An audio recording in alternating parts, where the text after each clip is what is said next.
Hey guys, welcome back. It's good to see you. We are about to do level 1 DLC. Fun times. There's one problem though, I gotta change the character. I'm not a fan of this character. Just to kind of fill everybody in, so I didn't actually make this save file. It was one that is used for quite a few bounties. So anybody that's familiar with bounty challenges, there's a set target, people compete to win some money. And then there's quite a few pre-made files for different types of runs that people do with hit lists and speedruns. I'm not exactly sure where this file came from, but it was passed on from a friend of a friend. So we got level 1 for all the stats. It does start with some stuff from the base game, but not a single item from the DLC. Actually, if I open the map, you'll see that there's nothing that's been done in the DLC. So it's pretty much just a raw save file right at the beginning with the addition of some stuff from the base game. I'm going to go over the items we actually have access to right here. So in the tools, we got Physic plus 12, Cerulean plus 12. Sorry, Crimson and Cerulean plus 12. Physic Flask, of course. We got 99 Rune Arcs.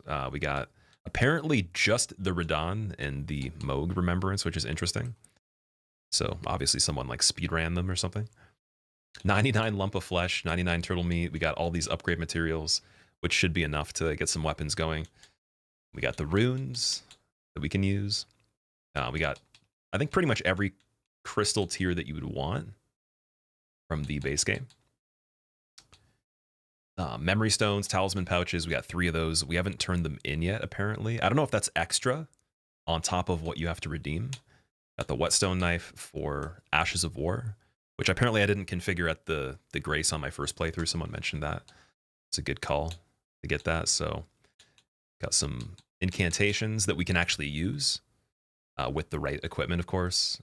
And then there's no melee ornaments. There's no, there's only Glintstone Staff 25 and Finger Seal 25, which means we're probably going to have to go back and grab some weapons from the base game. So let me go and get the Grace, and then we'll figure out the plan. I was thinking this file did have weapons.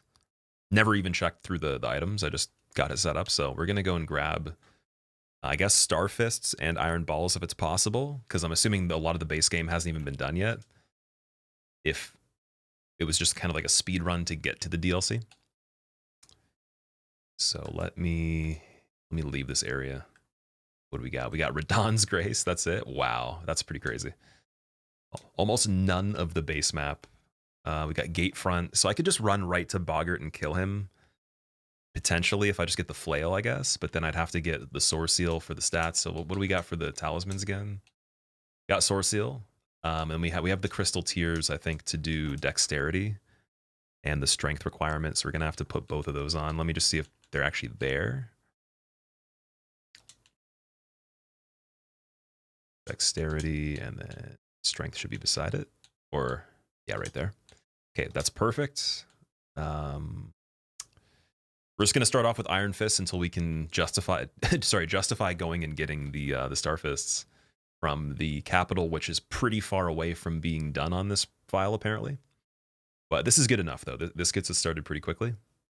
So let's run to Boggart really quick after getting the flail. No whetstones, apparently. Yeah, there's no whetstones either. Straight into level 1 is crazy. Usually do 2 or 3 playthroughs first, Lou. Is that what makes you the most comfortable? Do you find that after doing that, it's easier for you to succeed on level 1? Also, wait, give me a second. Sorry, my alerts were covered. Visor, thank you so much for the brand new sub. I appreciate it. Welcome. Is that controller input thing new? I didn't have it for my first playthrough. I try to keep the screen pretty blank for any kind of first playthrough, but I tend to always use it for any kind of runs, just so when we make mistakes, I can verify if the actual hardware failed or if it's the software that failed, or if it's actually just me being bad. Like, it usually helps me deduce exactly what the issue is from. If I have a feeling there was something weird that happened, we can prove if it's weird or not by having that. And then also, even just for like bad habits, I can check and see what do I tend to do that makes certain inputs not come out as soon or whatever the case. Okay, so we got the flail. Now we're going to Boggart. To get to Boggart, I guess, wait, well, we have Torrent, so just gonna have to run there. Mr. Thumbless, what's up? How's it going, dude? Can't catch the stream as per normal due to the Australian time difference, but have a good day and hopefully catch one soon. I appreciate you coming to say hi, dude. Hope you have a good day as well in Australia. Also, are you familiar with Rise Up Light? Anyone wants to say Razorblade and sound Australian immediately, just say Rise Up Light really fast.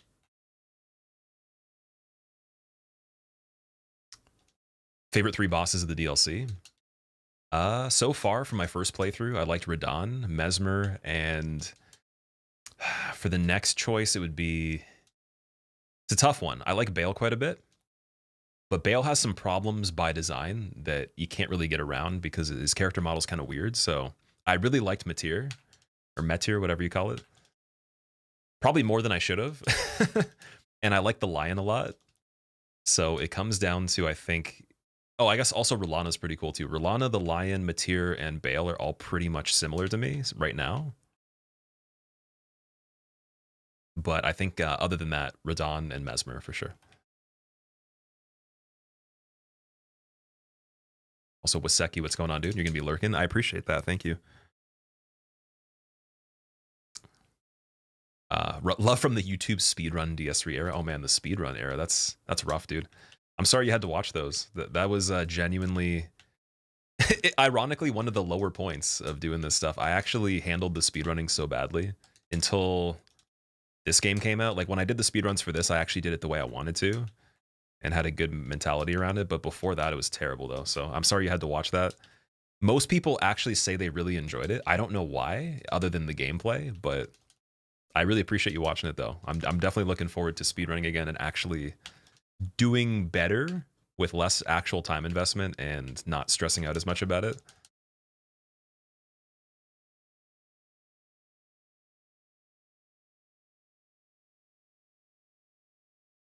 Antonio, what's going on, dude? Level 1. Yeah, this is it's not going to be like the craziest level 1 playthrough, but I do tend to intend, sorry, to get damageless for the fights. So I didn't really list it in the title, but we are aiming to get perfect fights. And then the video of the master cut for this run will just be the fights, and the areas running through and all the full gameplay of setting it up will be on the second channel. But that is the goal, though. I do want to get damageless on every fight. And it's not going to be even using Red Feather Talisman. We're going to just use Ritual Sword or something else to replace some of these talismans.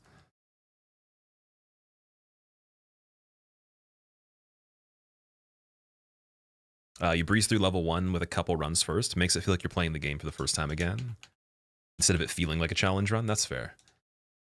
I think that no matter which way you do it, like you could have the same amount of time invested and be at the same skill level as someone else that maybe started even like the actual game level 1 without even playing it. It really depends, I guess, on how high quality the attempts are when you're doing them, right?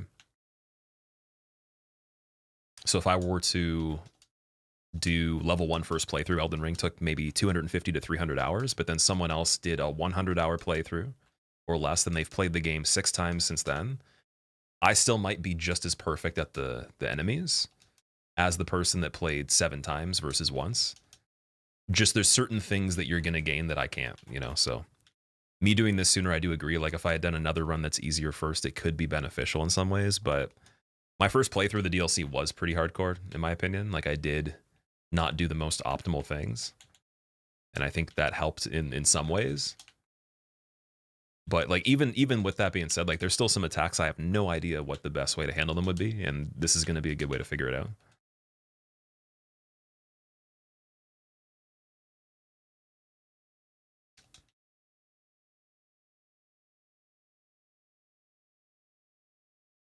Got to make it slightly harder each run. That is a really good way to do it for sure. I think what that does is it keeps it more fun if you tend to not have fun getting your ass kicked as hard.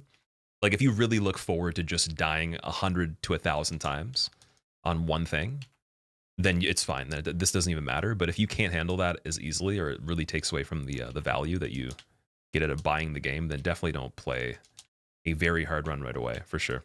And by no means to me, this is not a very hard run. This is just like the next step for me. But it'd kind of be like if I just did a hitless run right now, like that would be way harder than doing this first. But in some ways, like I get if I leveled a character, for example, then I'd survive. So it depends on what your goal is.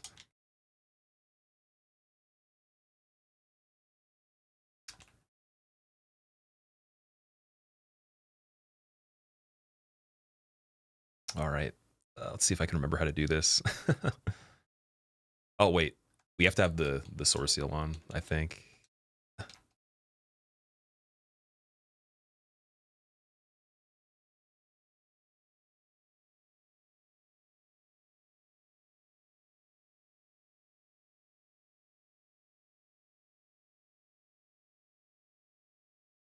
All right, we got weapons.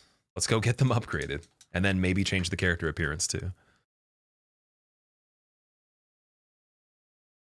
So wait, where is the mirror? It's in Thea's room, right?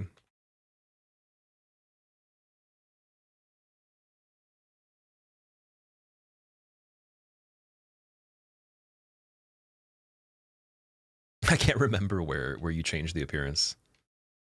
Oh man, right here. Oh, there we go. Perfect. Name is fun. That's hilarious. I definitely didn't make it that, but okay.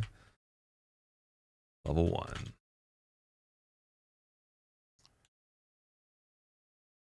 Wait, how do we change the face back? Oh, I guess we can do that after, right?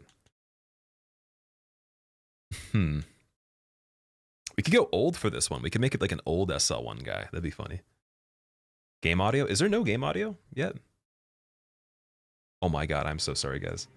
Thank you for mentioning that. That's crazy no one said anything, unless I missed feedback on that. But it works perfectly, because we still have to actually do this to start off, so we could just say we started here. All right, we're going to go with... we'll go in between. We'll go mature. We're not going to go absolutely chiseled, but you know, a little bit of age. Oh, the John Wick looking guy already is perfect, but we need mature, and then let's get the colors to something ridiculous. Maybe make him like really pale, like questionably pale, maybe kind of blue even, just a little bit. Yeah, that's nice. All right. Base structure, I think, it's all right. It's not too bad. Hair. We could go even crazier with the hair. I think that's good though. Let's go with this. And then need a good color. Definitely gray.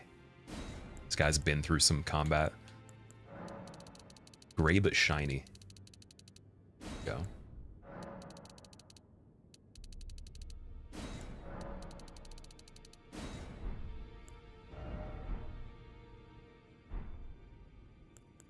I like that already. I'm just going to keep it simple and save this guy. And yeah, there we go. First run, Moldy Bones? No, this is actually... Whoa, did I not apply it? Oh no. Good thing I saved it. There we go. This is not the first run. It's the first challenge of the DLC. So I beat it one time recently.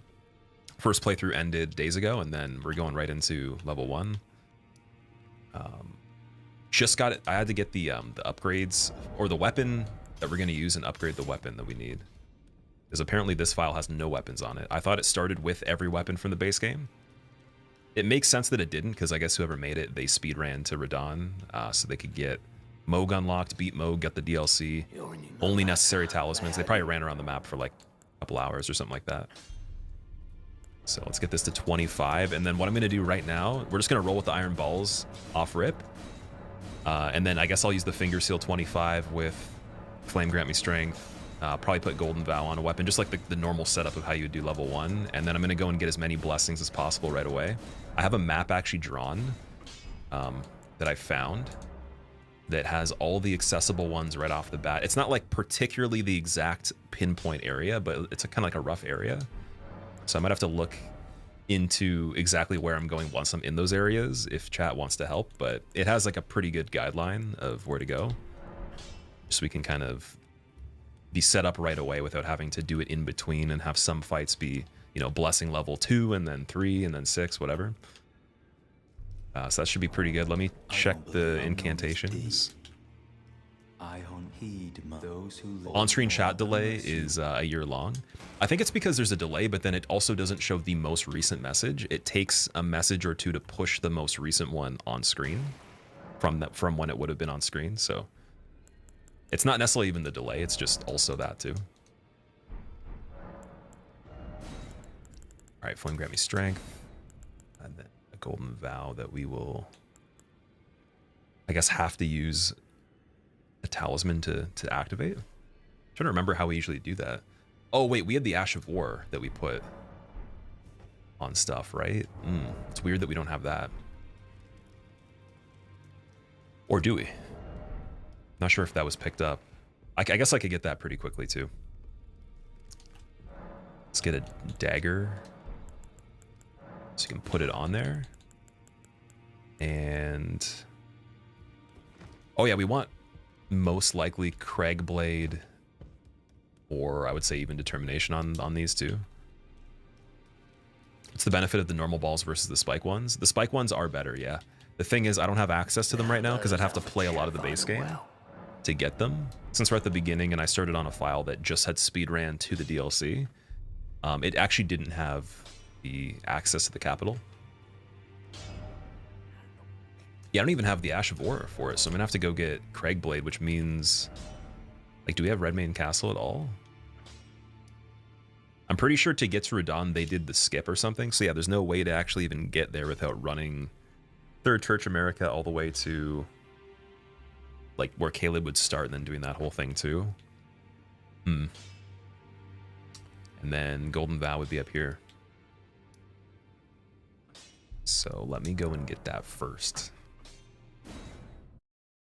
What save file is this? This was a save file used for a bounty, apparently. I got it passed on from someone that I don't know to somebody that I know. So like the person that gave it to me doesn't really know a lot about it. They just told me that it was from a bounty that was held. I think it was Distortion that like proposed it or whatever originally, and then people competed to win some money or something. Either that or he was participating in it and also used this file. But I don't know enough about like what was done. My guess is just that they speedran to DLC access and that's it. And then they had enough of the, obviously like the basic items, golden seeds and the flask upgrades, all that. But what we can do though, if I ever do another run like this in the future, I can take a file like this, and when there's a bit more time, modify it to have all the stuff we need. Was just focusing on other things, so I couldn't really like set it up properly. But I'm glad that we are here. We're doing this. Let strength be granted, so the world might be mended. So the world might be mended.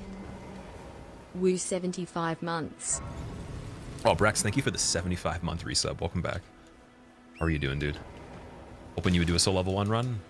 I think it's the necessary thing to do, because if I'm gonna get damageless level 1 on the DLC, this is a great start. Like I basically will figure out whatever my method is of killing them perfectly at level 1, and then I'll have to combine that with like some of the meta strats later.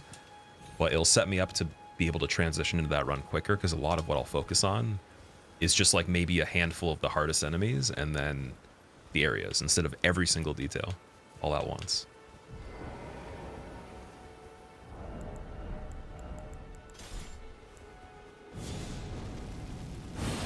We're gonna probably trigger this guy, so let me just fight him. Oh wow, we're too strong. First Ash of War ever obtained on the character, but has 25 balls. Crazy. Actually, we should probably put the other talismans on too. So we want Ritual Sword. I don't think Ritual Shield matters, but yeah, I don't know, because we're trying to get damageless, and the way I'd like to practice it is with no armor. But if we survive anything because we have the Ritual Shield, I might want to also combine it with Pearl Drake 2, because then, let's say I survive, we don't have to actually obviously count that attempt. We'll just keep playing to learn, and then I'll do the final attempt by just, you know, resetting till it's perfect, because that would actually allow me to learn the fights a bit better without having to die if I do get hit, because we're going to get the fights damageless before we move on. I like the idea of surviving for the first bit though, just to kind of push forward in it. So that sounds pretty good.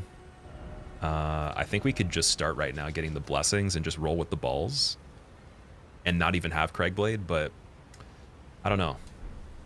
I mean, while we're here, we could also run and get that open too. Since I might have to go, yeah, maybe we'll do that. Let's try to get access to Craigblade. I might as well. I need some sort of complete setup here if we're gonna be using all these other buffs. Like, why discount the Ash of War? We prep in Zinky? So like the prep for this is very basic. It's just gonna be, like I said, getting Craigblade right now just so I can put it on the balls, and then the weapon's fully complete. And after that, I'll just go right in the DLC and run through all the blessings. Or any of the ones that I can get access to really easily. So this is not the right area. Go this way. You tried Boss Arena mod for practice. So that's the thing. I've never actually done anything for practice other than at the most using the save file organizer. I was actually asking some people like what tools do people even use to practice recently, because one of my biggest issues, even if I were to put the same amount of hours in as quite a few of the people that run these games, there is a large handful that they use cheat engine and like other tools to practice that make it impossible to die if you make a mistake, right? Whereas the way I've learned always is like you have to redo everything if you make a mistake and then just do it again, right? So I have obviously spent more time learning because of that.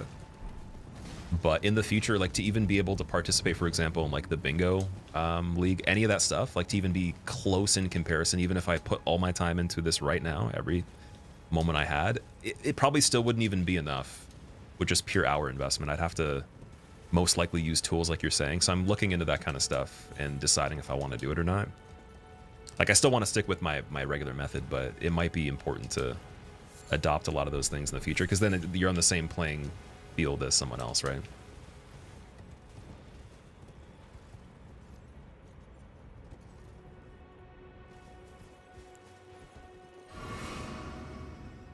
For level 1, do you get shadow fragments, or is there just 2 categories? I'm doing with shadow fragments personally, because my goal was just to learn the fights really well with this run.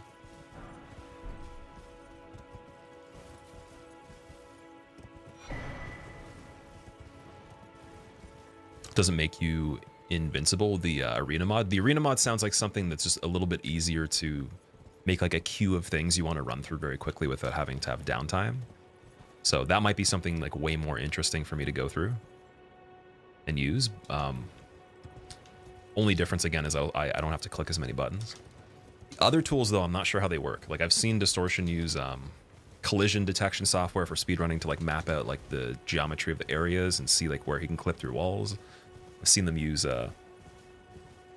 again, invincibility, like teleportation stuff where they can put like, you know, hot spots or like, you know, certain like points of interest and just like literally go and teleport to different pins on the map. Tons of different like instantaneous things that are crazy. But I have no idea what the stuff is called and where you find it. A lot of it is usually speedrun related, which obviously I'm not as much of a speedrunner, but some of the stuff gets used for hitlist too. I know Gino has used some of the stuff as well. Never really asked him about it though. It's next level stuff. Oh, it's stuff that like literally if you had a console and you were trying to, like you were willing to do all that stuff to compete with people, or you wanted to like, you know, improve really fast, it wouldn't even be the same realm of possibility, even if you were better than the other person, because it's like it accelerates everything so quickly, right? But it depends though, because I'm pretty stubborn about practicing things. Like I have a very particular way I want to practice things. Doesn't matter if I know that something's possible that would make it quicker. If I don't like it, I'm not going to do it. So that's why I'm at this point right now. It's like I might have to go against what I don't like to be better at what I want to do as well. Doing level 1 runs, Lacko. That's funny that you're saying already as if like the DLC just came out. That's funny. I love that. It's like, whoa, already. But before that, it was like, you haven't played the DLC? How is that possible?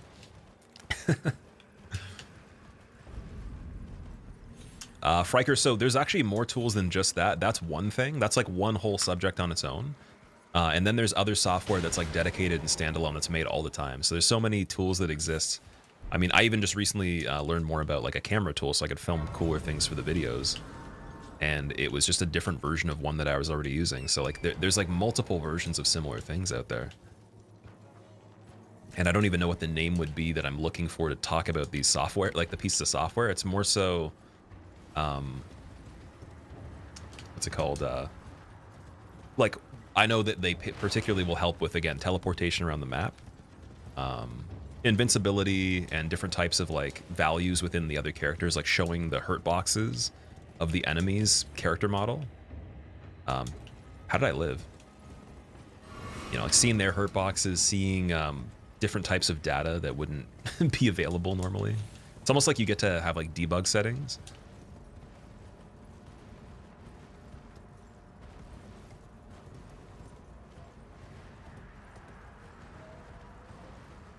Troubadour, I'm doing really good, dude. How are you? Could never do bingo because Elden Ring as linear as possible. You played it as linear as possible. There's no way you're learning every little thing, Lou.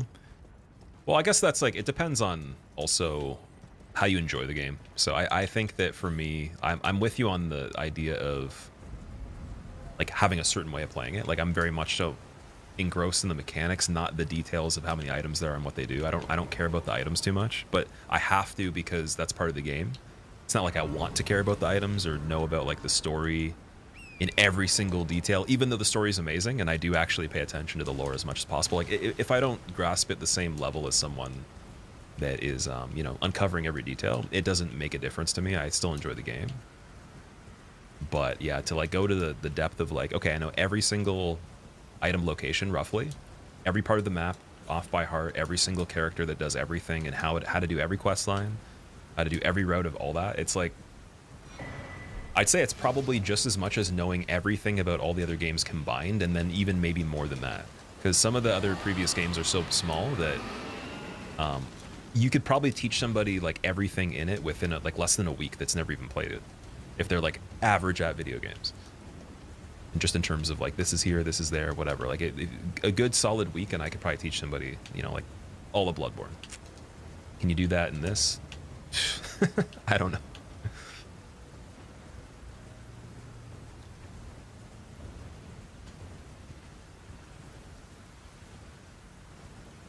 Is there a boss that I'm looking forward to or a bit scared of? For you, you feel like Radahn will be hard regardless, but with level 1, there's always some complete outlier that's really hard to do. So I couldn't say I'm scared of anything playing the game. Like, games don't scare me, unless it's like a horror game or something, maybe. But I didn't really think about it. I'm kind of just going into it to see what happens when I do it, rather than thinking of how it would be done first, because it does, like me thinking about it's not going to make me better at the game. I just wanted to make sure I had the right setup for it. So hopefully, like, just the Iron Fist for the beginning is good. But yeah, I guess we'll see though. Like, I can't even tell you if one thing's harder than another, because my level of skill on something that is harder than something else might make me do it quicker than the easier thing, because maybe the easier thing I didn't learn as much about on the first playthrough. And I won't generate enough outcomes doing this because it's not that hard, so I won't learn it as well, right?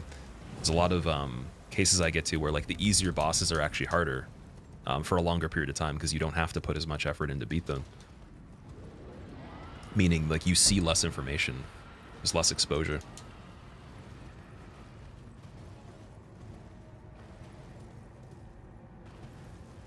But I think the better question would be, like, in chat for anyone that's watching, what do you guys want to see the most on this?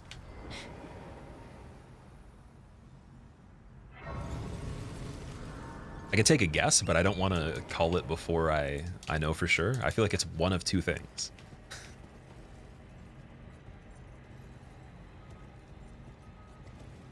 Radahn, yeah. That was one of the two guesses I had.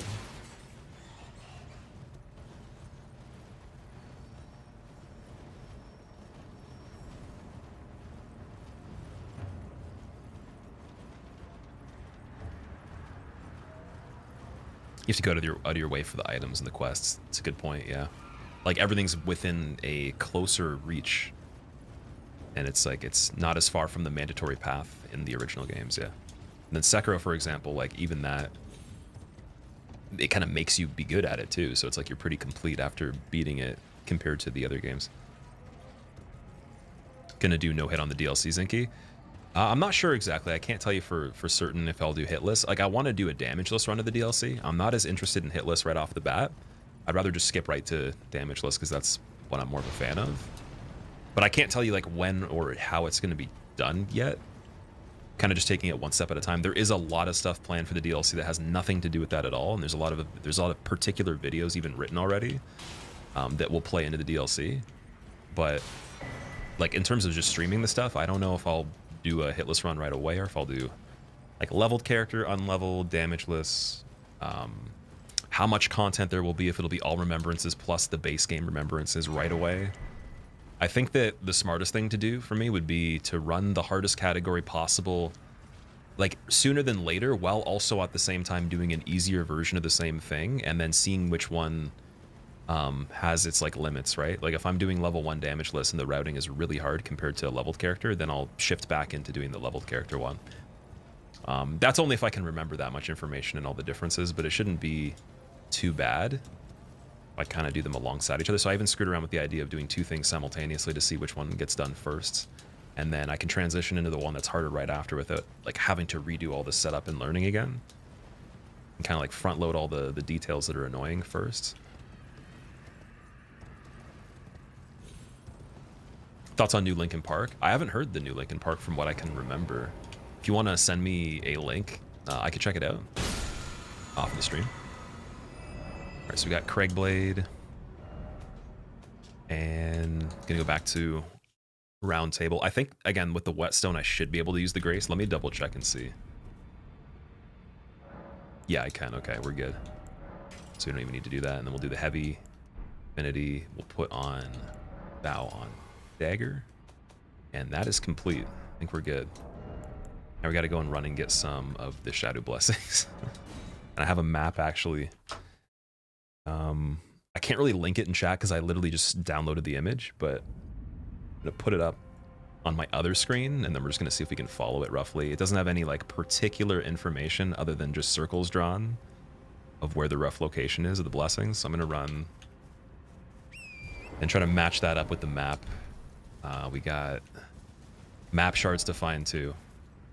So the first one's right here.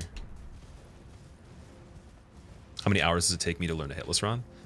That question is never one answer at all. It's impossible to answer that. It's different times for everything, and then also it depends on if I was the first one to ever do the run and no one else tried it, or like how many people helped try to figure it out, or if it was already done before I did it, or if like I'm also using a different type of character versus like a leveled character, or a specific type of offensive option, like maybe just a particular kind of magic versus you know, melee even. So it's all different. Longest time frame I think wasn't the hardest run I've ever done, but it was on and off for the better part of a year when I was doing the level 1 all content, or sorry, no, leveled character all content hitless on DS1 originally, like before I even did the damageless version. That one took way longer, purely because of me stopping the run and then starting it again, like taking breaks.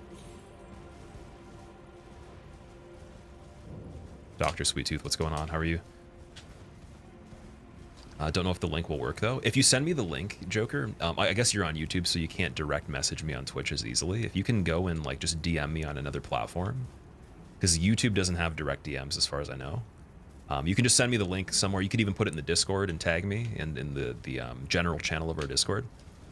To find all that stuff though, you're gonna have to go to the pinned comment of a video that has all that stuff listed. The most recent video, I don't think I pinned the comment for it yet, but if you go to the second most recent video, there should be a pinned comment with links.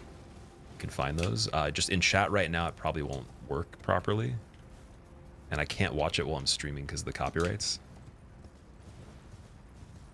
I think this is a blessing? No. Oh, that's the Spirit of Ash, okay. Interesting. Is there no shadow blessings over here?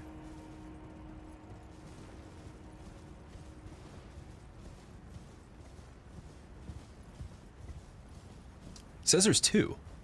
No, there's definitely. I'm missing something. Unless it was changed. I'm pretty sure there actually is 2 over here. Unless the 2 was the 2 I picked up of the Revered Spirit one. 2 inside the church. Oh, is it up on the hill? Let me see. Okay, wait, right here, I think. Yeah, that makes more sense. That's where the Black Knight is, right?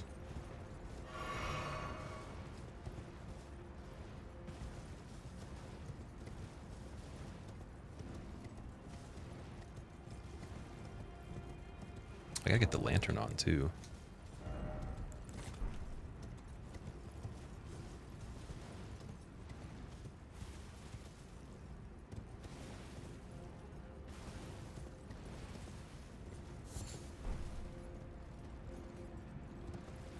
And we're pretty high up. Favorite FromSoft game, Lou? This is my favorite game in general. Just doesn't matter what it is, period. So for both purposes, I'd say this one. Even before the DLC, too. Even if they never made a DLC, it'd be my favorite. I think it's also like a very big achievement for anybody. It doesn't matter if it's FromSoft or any other studio. They definitely made like a general shift and upgrade of expectations in multiple niches. And I think they achieve what their goal was, but I think they also went above and beyond in some ways. As long as we're trying to be realistic with what they were trying to achieve and the fact that you can't be perfect, obviously, right? Okay, so that's the 2 right there, perfect. And then let's go back here and then we'll find the next one. Followed me on Twitch as well. The message got purged. That's why I was saying, like, linking it in chat wouldn't help right now because I can't click it while I'm live and listen to it. But if you send me a direct message, not like in the chat, but a DM, a private message, I can take that link and I'll listen to it, and I'll even message you back and let you know what I think about it. And I would love to listen to it right now, but we just have too many problems with the copyrights unless I take the audio and I route it out of the encoding somehow. Still haven't figured that out completely. So I have to sit down and do that. Then we can bring back any type of playlist, any music in general. Think you'll like the DLC more than the base game? I do like the DLC more than the base game, personally. Also, Gage, how are you doing, dude? Okay, the next one is right around here. What do you think about the DLC? The more you play it, you can't make yourself not think it's the best. The scale and the quality is insane. I'm in the same boat. Like, for me, it is a 9.5 out of 10, and I don't give any ranking for anything higher than that because, like, nothing's perfect, really. Like, you're supposed to make mistakes. Yeah, I would give it the highest score I possibly can. And that's also going in with zero expectations of what they're doing. Like, pretty much not even knowing much other than that they said it was going to be roughly the same size as Limgrave and have certain features, but, like, just other than what we're told, zero expectations and zero desires for it, really. Backhand blade, interesting. Wait, where are these other things? Are they up on the cliff? They can't be. Definitely not over here.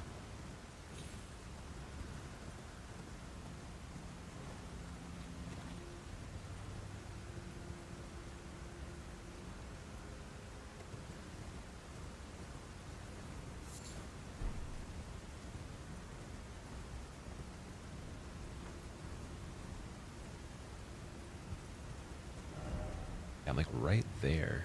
It was supposed to be on this side. It might be at the top of this, though. If there even is a top. Wait, maybe I'm looking at the wrong part. Map is pretty blurry. It's supposed to be like right here. Looking for the Shadow Tree fragment? Yeah.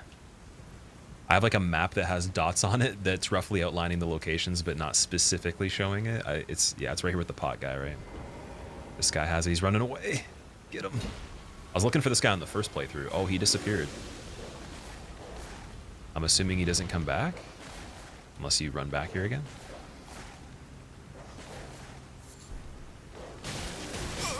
Oh, first death in the DLC. Nice.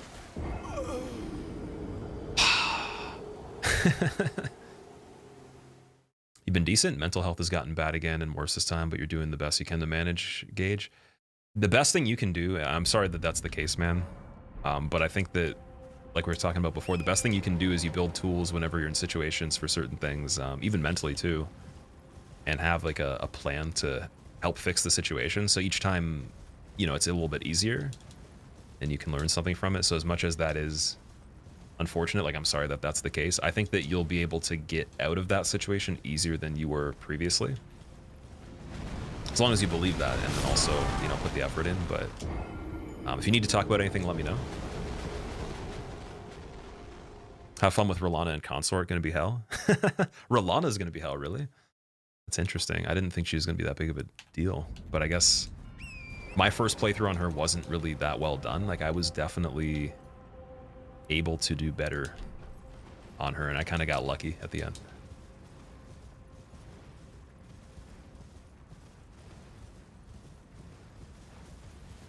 Gage, dude, I'm super happy to hear that. That sounds good. Spending time with family is also it's something to not take for granted either, because like the fact you even have a brother to spend time with and like you guys get along, there's different layers to this. So like first of all, having a brother's one thing, then the brother actually getting along with you is another thing, then you guys doing purposeful things is another thing.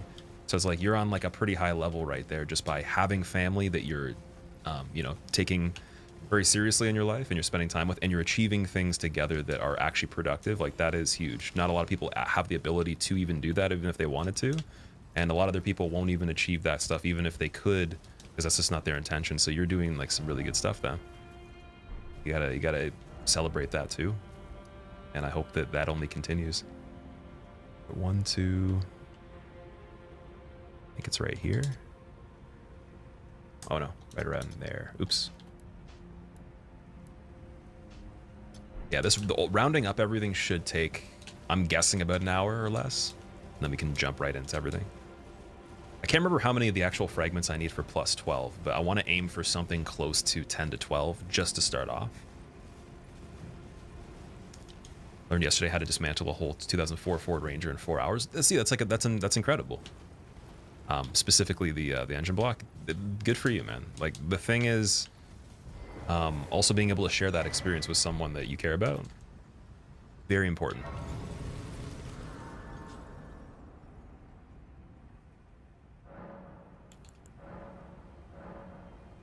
Okay, how many do I have in total? Does it say?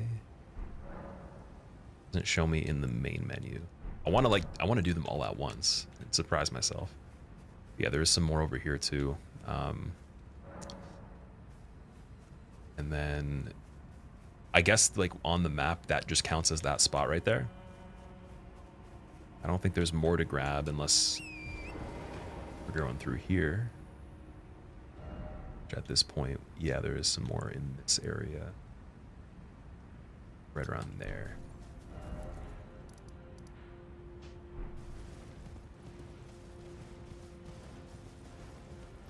Swarm of Flies, Rotting Breath, Misericord.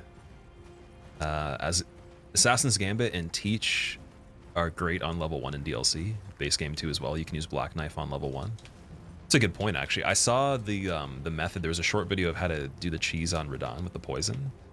That was actually really funny because that depends on him literally like bugging out after he's poisoned too. Like he didn't just die from the drain. He does something like where he just kind of phases out completely. Like it reminded me of Mikolash on Bloodborne with the poison, but even easier than that. Right, there's another one. It's a single. Cool. We get that set up for later, and then we're gonna continue. Wait, can we run? Should we just run this area and grab them too? I'm trying to think if like there's any progression that's gated if I go through here. I might as well just go through the area. But let me mark that too. Something like right here, I believe. Let me zoom out a bit more. Again, this map is so blurry that I have the image of that I made it on GIMP, imported it from a video that was not, it's not in the highest quality, I'll be honest. I think it's about right there. Whatever, we'll find it. Use the Cold Starfist and Dragon Katana for level 1. Oh, you can use that, yeah, with the right stat bonuses. Once I get that from the Dragon Man, we should definitely level it and try it out. Because I haven't tried it yet. And again, I'm open to using the Starfist, but I don't want to include a lot of playing the main game in this video. Or this playthrough streamed video, whatever you want to call it. Whatever it ends up being. So I might off-stream run through the main game and grab the Starfist before the next stream, or just in between this, whenever we need it. But I don't know if I'm going to actually like stream running through the bosses in the main game in the middle of this. Unless it just makes more sense to do that. Like I could, I just want to make the stream a little bit longer then.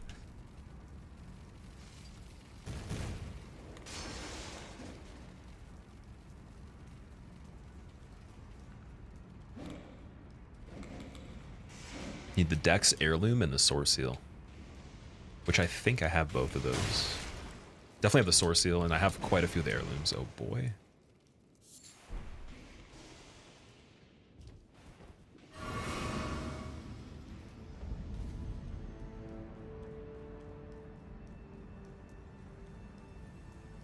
Okay, so we got Settlement, and then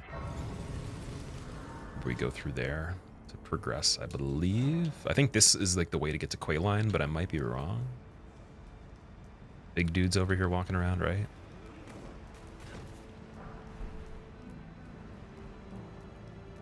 Oh wait, no, that's to run up this way. Okay, wait, let's check the road. Oh, Mr. Thumbless, thank you for gifting Galaxy a sub. I appreciate that. Welcome back, Galaxy. Enjoy your sub if you're here. Dude, thank you for doing that, Thumbless.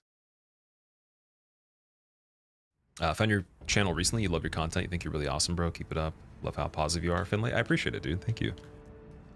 I'm glad you're enjoying it. I definitely think that it's going to be kicked up like a few notches at least, especially this winter too. Like expect quite a few different things. Very, very excited, but even in the meantime, like while I was focusing on other things, I'm glad you guys have been enjoying stuff.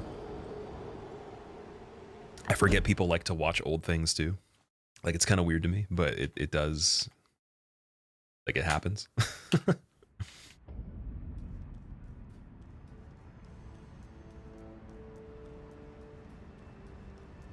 Okay, so if I'm over here and then we have to go that way, we have to get up to the top level to get that blessing.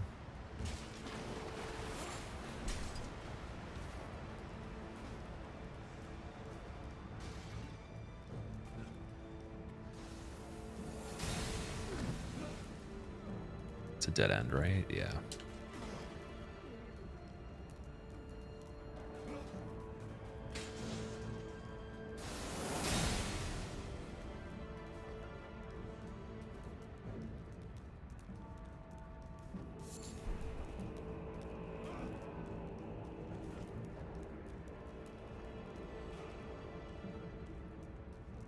From what I remember, I don't think any of the blessings are actually hidden. Like, they're pretty obvious areas, so I shouldn't have to worry too much about trying to find a small effigy just to make sure I have that. Oh, God. Getting chased. There's the big guy. And Quayline's over to the right, I believe. Or maybe...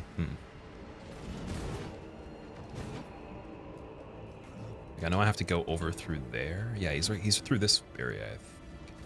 Yep, that's where he is. Okay. So I'm trying to remember, like, is there a talisman here that I want? Or does he drop you the talisman? Those stripped of the grace of gold Shriek of Sorrow. shall all meet death in the embrace of Mesmer's flame. Yeah, I don't know what the chances of killing this guy are going to be, but we're just going to run anyways. Because I don't think he's going to do much good for us. Oh my God. Oh, it's death anyways. Perfect. Oh, dude. Lucky. How lucky, though? Oh my God. Dead. What? Oh, we escaping, though. Shh. Boop. Who was that? Oh, look at that. Is this dead end, too? I think we have to go up on the roofs. And then it's like the basic guy that gets me at the end, though. That's funny. On the topic of watching old stuff, you've been watching my first playthrough on YouTube. It's crazy looking back at the massive difference in game knowledge. Thumbless. Yeah, it's crazy. Even though it feels like I don't know anything about this game still, there is a big difference for sure. And it's probably even weirder with the actual beginning of the playthrough because I'm not even close to knowing a single thing. I even made a video about like the golden halberd, combining it with different things to get more damage. Now I'm thinking it's funny how many buffs you can actually stack together. I was thinking it was only like a few at once, but yeah, you can do so much stuff in this.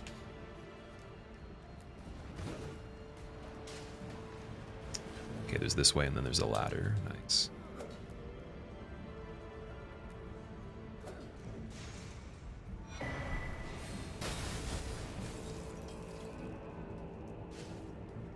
All right, here's the progression.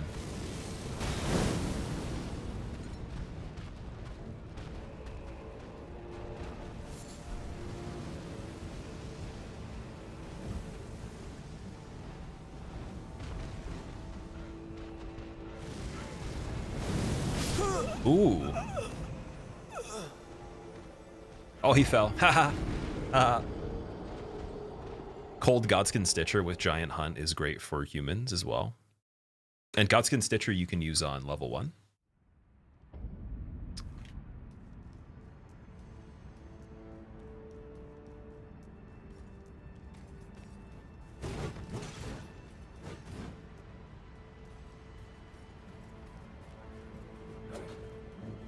You bully Gideon with Giant Hunt. I don't know if I remember what that is, or if I haven't found it. Giant Hunt. So is that like a spell? Or like a, sorry, a Ash of War?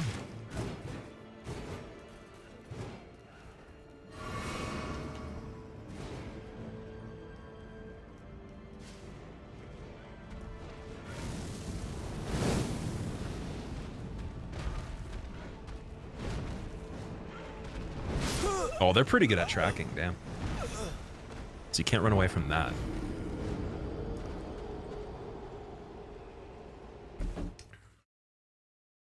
Go back and watch the DS3 randos on DS1. Remember watching for the first time, you and your friend were using one controller that once. That was a fun video.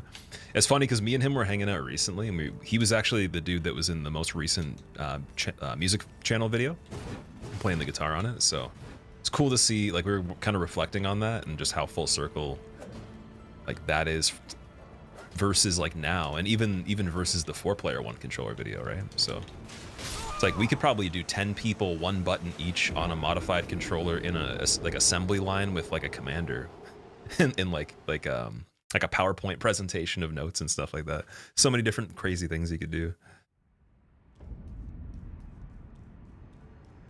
It's an Ash of War. You can use it with this Y-hander. Don't need anything but the Source Seal to use? Okay. But on the Stitcher, that wouldn't be applicable to level 1 then?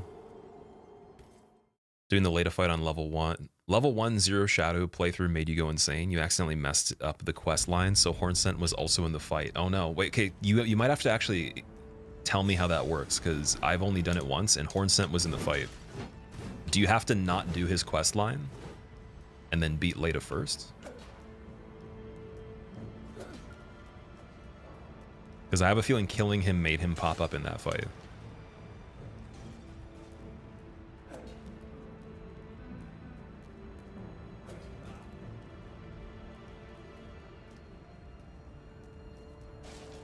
Wish I could have gotten Gambit from War Master Shack, but I have to go to Volcano Manor to do all that stuff too. So we're running the areas without Gambit. Would be a lot better. I might even go get it again off stream or something, but oh god, look at this. Crazy. Oh yeah, I keep forgetting though, if we don't use the blessings up to this point, we're not getting more defense either. So popping the ones we do have might make that not a one-shot or like a two-piece. Kind of curious. Let's just put some of them on right now. Let's see.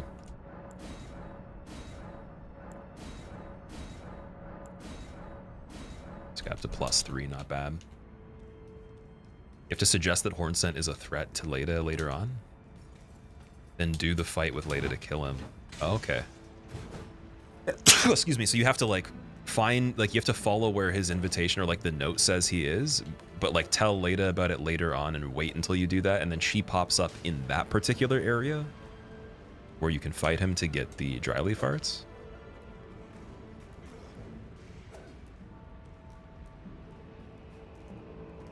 Or no, I'm talking about Dryleaf Dane. Sorry, my bad. I'm not talking about Hornsent. I just completely remembered that that's not even the same dude. Okay, so how did, like, Dryleaf Dane always pops up in that fight? Is that like mandatory?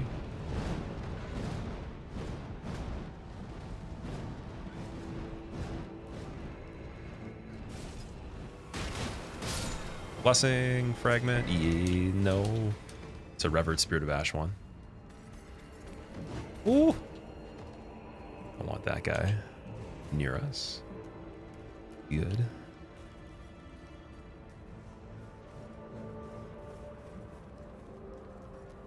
Maybe that's a blessing. Oh, Spirit of Ash. No good.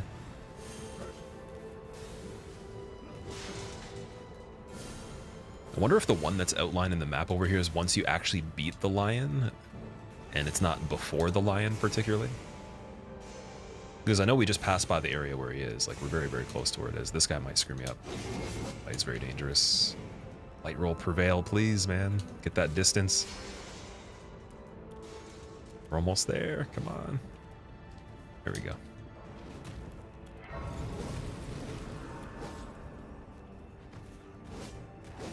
Yeah, I'm starting to think, wait, can we make him fall off? What if I could do like a jump across here? Oh, that was bad. Trying to get every fragment. I'm just trying to get to plus 12 before we really start doing anything serious. So like I've covered a little bit of the beginning of the map now. I was wondering though if the shadow fragment you find inside Bellarat, like once you're in this area, is before the lion or after. Because I have it marked right here. It's roughly this area. I have to search around. Maybe it's at the bottom of here. There's a scorpion there too. Would that make any sense though if it was at the bottom of that part? No.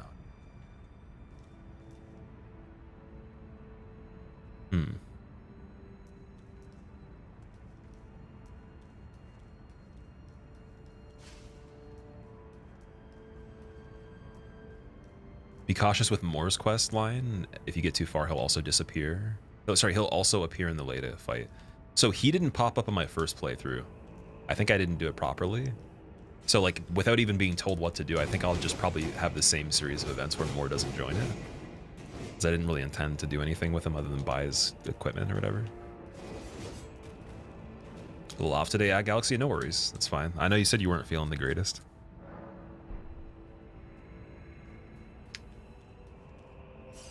It's okay, if it's before Lion, We're right here. Okay, open this.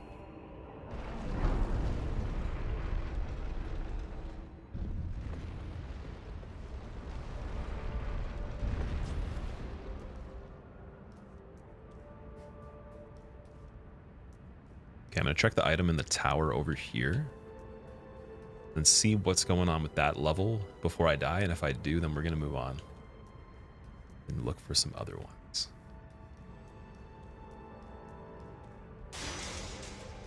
Can get approximately 16 and 9 shadow without killing any bosses. Yeah, that's the goal actually of what we're trying to do right here. There might be some we do have to kill that are pretty easy, but I plan to try to just run and get as many as possible without even like really starting the actual attempts or anything like that on the bosses. What's this about? Let's see. That's a bone bow. Interesting.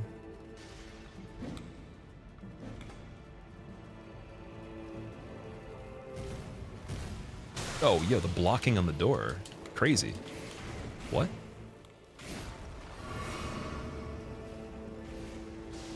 And with this area, what's going on here? Oh, there's a lift over there. I see. Shortcut kind of stuff. I don't know if I found this before. Did I?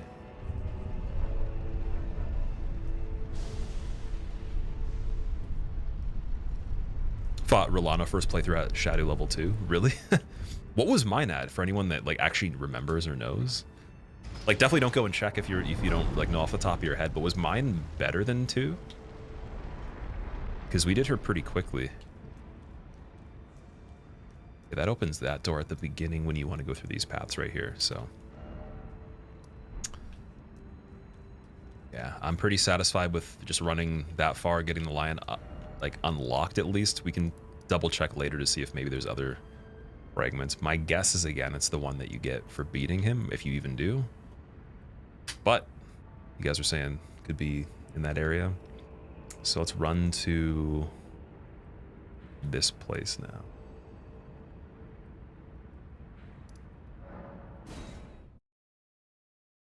Wolf Swords, thank you. I appreciate it. How have you been, dude? Get the cross in Ballarat? The one that's right here? The main gate cross? Or is there another one?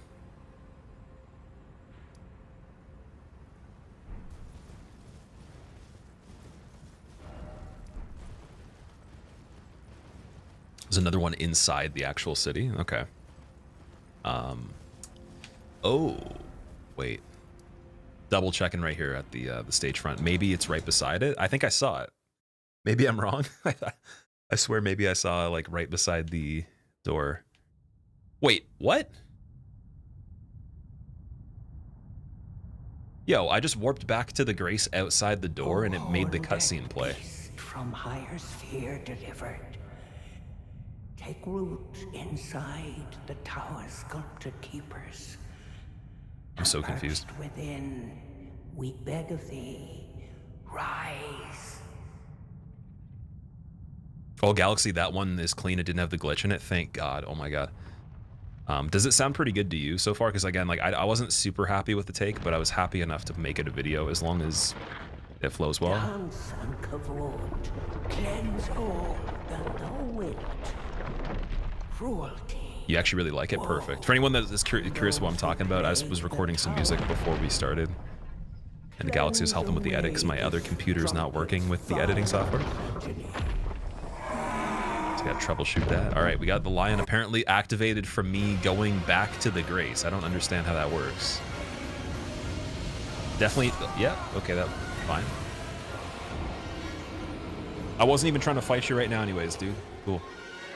Some practice. He gets some practice on me, I get to go and run around again. I'll see you in like an hour, dude. Where's the cross? Was it over here? Or before this area?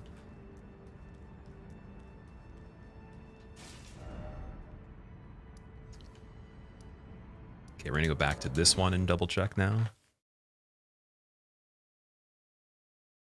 I thought the crosses were outlined or like illustrated on the map without you actually having to find them though.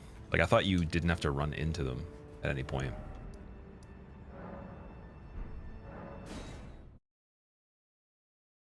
There's a door hidden in rubble. Interesting. Okay, well, I don't think I missed a cross near the Grace. Maybe I was thinking of something else. What do you think of Matir and Putrescent Knight? Putrescent Knight is okay. Like I wouldn't say he's in the top rankings for bosses for me. His moveset is really cool. Some of his attack animations and like the ideas are really, really cool. They're actually better than a lot of the other enemies, but like his story relevance and his design isn't my favorite. I think by like default, it's not even like because they did a bad job with him as an idea. It's more so that just it's not the most interesting idea out of all the other ones, right? If there was less variety, maybe he would be cooler, but I don't mind him. And then I actually like Matir. I like Matir quite a lot. It's one of my favorite designs overall out of everything. And then the moveset is pretty clean. The hitboxes are pretty good. I like the creativity with some of the attacks. The music is amazing. It's one of the best soundtracks to me. It reminds me a lot of Bloodborne too.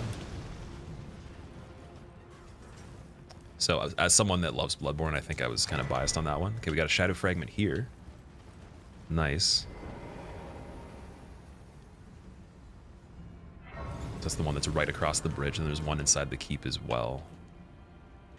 But I have to fight the big guy to get in, don't I?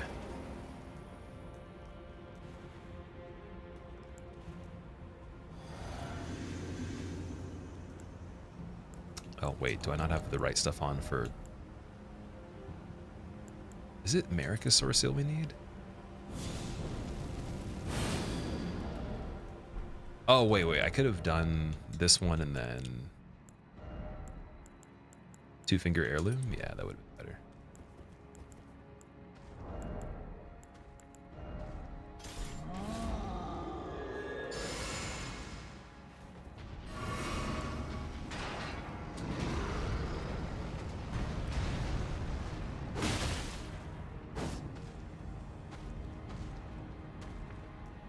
Big laser move sucks for material, yeah. But I do like it though. Like I like how they designed it.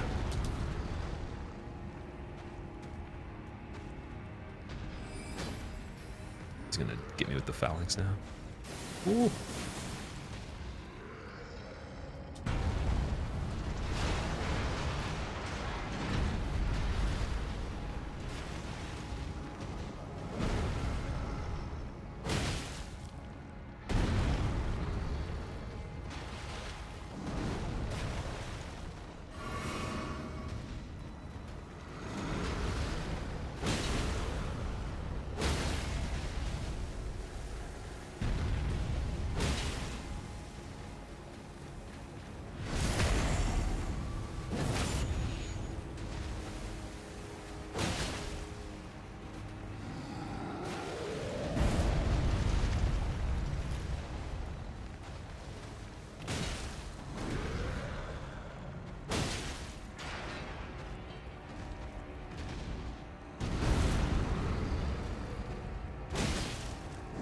Ooh.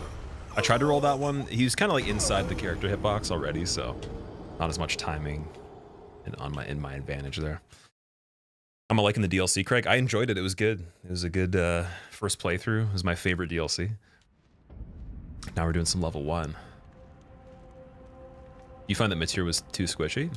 Bit low on HP for being so hidden? Yeah, she was pretty easy, actually.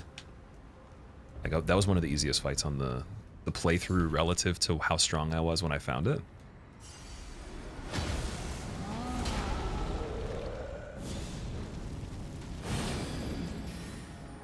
You still get rid of this? Ooh, nice.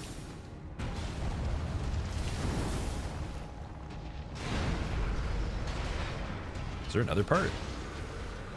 There we go. Give me the whole thing. Give me the sauce. Give me the saucy sauce. Wait, did he stagger that easily? Oh yeah, because Craig Blade, right? Craig's Blade is actually pretty good. Good old Craig, man. Just gonna drink this too. Oh, I thought... Oh, he summoned that. I couldn't hear anything. Do we even have to kill this guy, guys? Or am I just imagining that? Level 1, doing all bosses level 1 and you're doing the skibbity frags? Yes. What's the purpose of the fragments? What are we leveling with it? So the way that the fragments work is the DLC gives you like a bonus of damage to the enemies. And then I think it reduces how much damage they do, and it just kind of makes it easier to navigate. Like it kind of changes the scaling of everything. You don't have to kill him? Okay, I thought you did. My bad. I thought he like actually dropped something that we needed. Favorite bosses? I like Radon, Mesmer, and there's a few others that like kind of tie. I was saying Materia, the Lion, and R'Lana are all pretty high up there. Bale as well. Bale is like pretty much in the same category as all them for me. Not for difficulty, but just enjoyment. So it's hard to tell. I'm gonna have to actually recheck my third favorite on this run, and then maybe like the next few that we do. Because I think I'm always gonna like Radon and always gonna like Mesmer as my top 2 in the entire game. Yeah, I will be making a new tier list that is specifically just for the DLC, from the standpoint of doing my first playthrough and also some runs. And then what else? Yeah, I guess I'll have a better perspective once I've played it more. I don't think some of them are going to change though. Opinions on the fragments. People were annoyed with it. I think it's a good idea, because then what it does is it requires you to actually go to certain areas and explore a lot more rather than running through. Like, I think you're going to miss less things, the DLC, just by design, if they do that. So that's a side benefit that has nothing to do with its actual purpose. And then in terms of it scaling things, it makes the level range you can enter with a little bit more balanced too. So anybody going in has a better chance to kind of modify their effectiveness, so the world even if might they're be restricting their mended. levels. So for example, on level 1, like level 1's So more the feasible world because of might that, be mended. where it could have been made like impossible. Forgot I just haven't silly. resubbed in a while. Castle Cross message, fragment, nice. So our second one's coming in, I guess, and then I think that's everything we can get from here. So I can kind of head back to the wild open savanna. Oh wait, recent events. Let me see. Sub-Zero Big Boss, thank you for the 8 months. Welcome back, dude. Forgot you haven't resubbed in a while. Thank you for remembering to resub. I appreciate that. That means a lot. Also, Sub-Zero Big Boss is really funny as a name. Just, I probably told you that in the past. Kill him for respect. He's like, it's like challenging the biggest guy in the prison. Damn it. Man. Certain things should only be done once in life. No, I'm joking. Strass, thank you for the Prime sub. I appreciate it. I hope you enjoy your remote, Stress. And thank you for using your Prime here too. You could have used it anywhere, but you used it on some dude running around naked as an old man punching people with a hairy chest and back at the same time. Go challenge Radon right now. I don't think you can you? Can you go to him right away? So yeah, we did all 3 of these. There's another fragment over here. It's like somewhere on this area over here. That's a waterfall, so that's not accessible from where we're standing unless I go around. So that probably would require me to complete more of the map up here. I think mostly everything from this point now we need to get through Enzis, but might not have to actually beat a boss though. Let me just double check here. So from this right here, oh, we have another one over on this side, right around this part.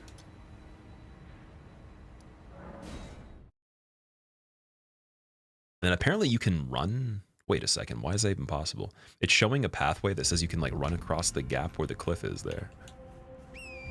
Doesn't make a lot of sense.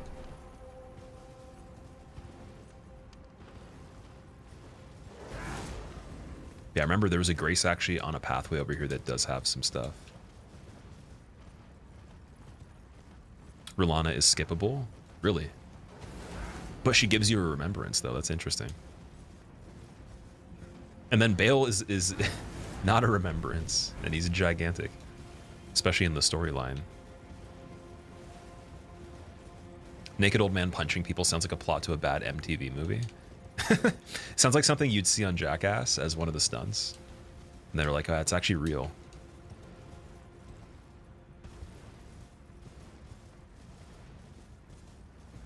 Radon, Romina, and Mesmer are the only 3 required DLC bosses, really.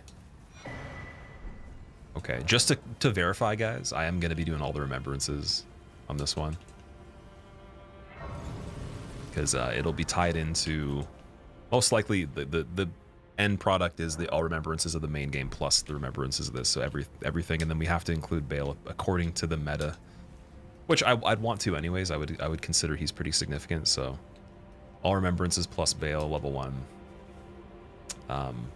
Damageless is like the big goal if it works out, but we'll see.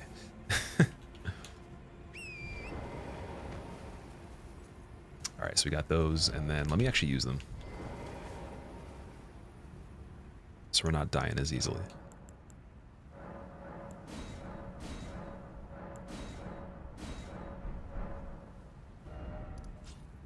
There's one right there. Something was saying you can literally go across this whole area. Like you can drop down over here and then keep going across this way, and there's a bunch more. I don't know about that though. I'm wondering if that's actually a thing. Let me turn around.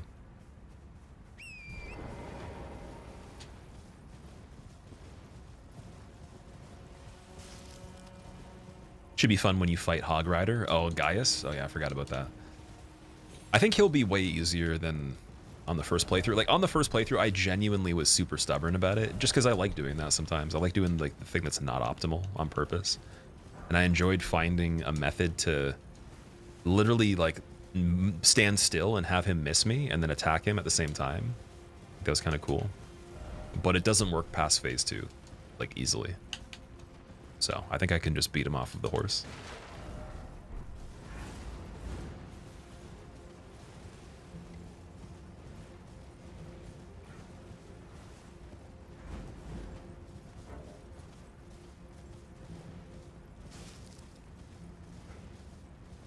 Kameen, what's up, dude?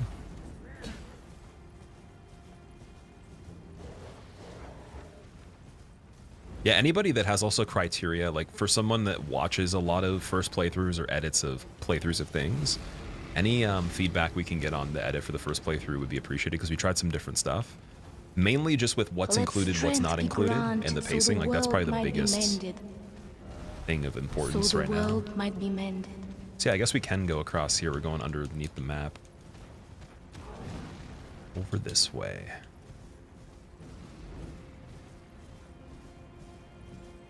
For all the times you fought him, your playthrough was the first time that you saw you could avoid the charge by outrunning him on Torrent. Oh, there you go. So I guess I helped somebody in some way, even though I spent an extra probably 4 hours that I didn't need to on him. That's amazing. Yeah, like Gaius is not that bad. Like I actually do like him. Usually the things that I don't like as much originally, like they do grow a lot. Like it's not that I like them less and less. It's usually that they become better. So the world might be mended. Gotta check the alerts again. Spot Beans, thank you so much for the 3 months. Welcome back, Spot.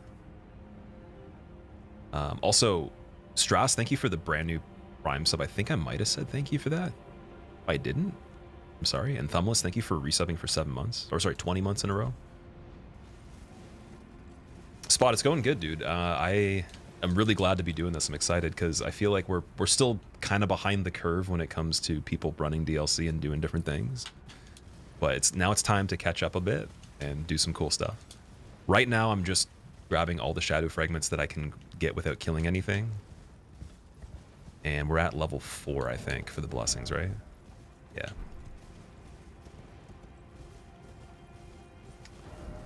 So I'm gonna have to get the map shard for this part. I haven't. Oh, it's way up here. Is that really where we have to go?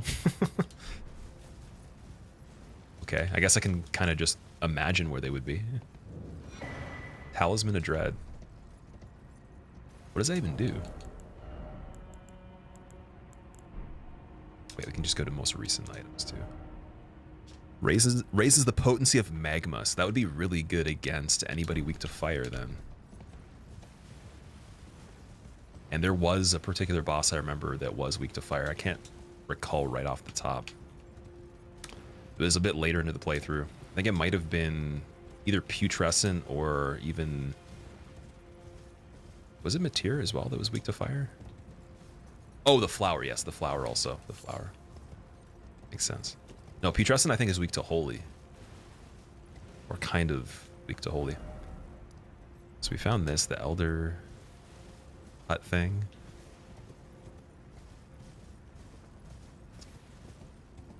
We going from here.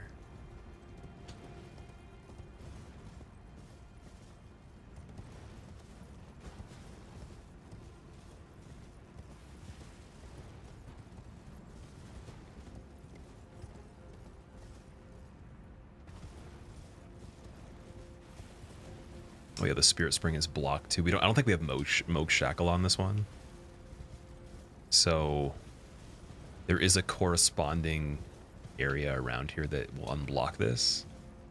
If you guys know where it is, you can shout it out. I had a theory it might be inside the wall here, because there's a thing that looked like it could be progression like this maybe, but I don't think so though. Why begin so late Wednesday? I don't have a streaming schedule, so like just to kind of preface for everybody, I don't full-time stream on Twitch. And I guess if you're watching the stream on YouTube, likewise, like I just do it when I can.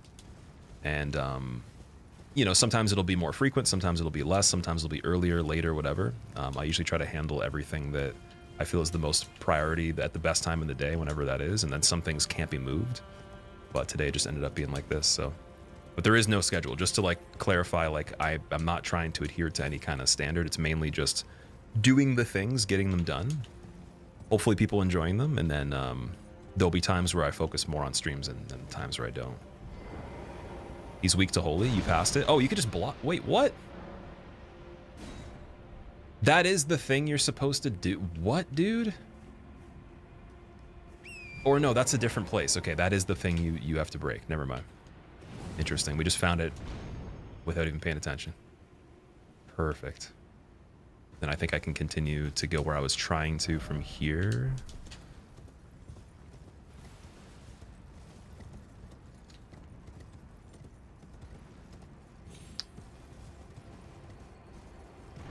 Yeah, Moog Shackle apparently is what you want to use for that. If whoa, wait, did we ever get here before? I think I've been here, but I didn't use that shortcut. Let me double check and actually see if this is familiar or not. The Sunflower and Gaius's boss weapon are so good. I'm excited to use the Lance. The Sunflower I have used quite a bit, and I plan to do some PvP with the Sunflower because I feel like it'd be very fun. Oh, that's, yep, dead. Nice mask, dude. Trying to go to like some sort of festival or something, dude, huh? Trying to be like a Slipknot band member, dude? Trying to play the drums with 2 machetes? Huh?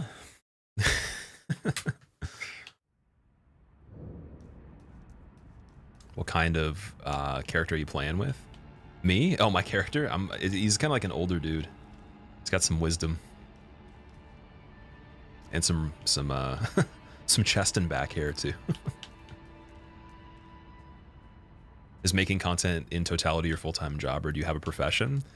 So I do a lot of different stuff at this point, but mainly like creating YouTube content on the main channel that I can obviously improve on over time. That's my biggest goal right now. I still stream, obviously. Like we do sponsorships for the Twitch channel, so like that does bring in quite a bit of revenue throughout the year. Sometimes I'll do sponsors on the YouTube channel. I did a couple on Instagram before too, but it's mainly just trying to manage between that, doing the music channel and getting it started and actually running well enough. Like we're still in the beginning stage of that. My other goal was partnering the second gaming channel and then like kind of leaving it so I could focus on the other channel that I just mentioned, the music. And then there's a 4th channel that I actually just made. And I'm on the 4th video for it at the moment, not including short content, but it hasn't launched yet. So you guys will see that once I want to share it. And then I manage other people's stuff. I do consulting to help people grow their YouTube channels and the fitness nutrition consulting, plus other random things here and there that are just like personal stuff I've talked about before. But most of what I do is content related. Just I don't full-time stream though, by any means. I don't think I would ever call streaming at this point, even if I did put 40 hours plus a week into it full-time at all. I don't want to rely on streaming, but I do like doing it, and it is something that I'll keep doing as long as I can.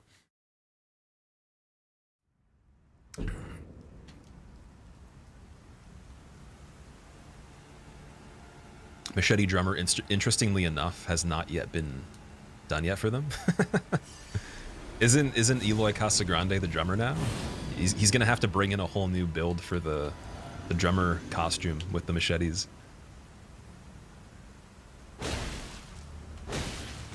Oh, I keep falling for the stupid backhand, dude. I gotta do 1 attack and then back up. Oh, the lance on bleed is OP. The lance is a strength weapon that bleeds, really? It's pretty cool. Bro's busy. I wouldn't say like busy, but more so just I definitely divide my time between a lot of things now, for sure. And there's even more stuff that's on the horizon, but I don't want to talk about the stuff that hasn't happened yet, that is in the works. I'm very excited for the future though. I think it's good because I had a long-term plan to do a lot of the stuff I'm doing now, and I kind of phased into a lot of it way sooner than I thought I'd be doing. So like I'm kind of ahead of when I planned to be at this point.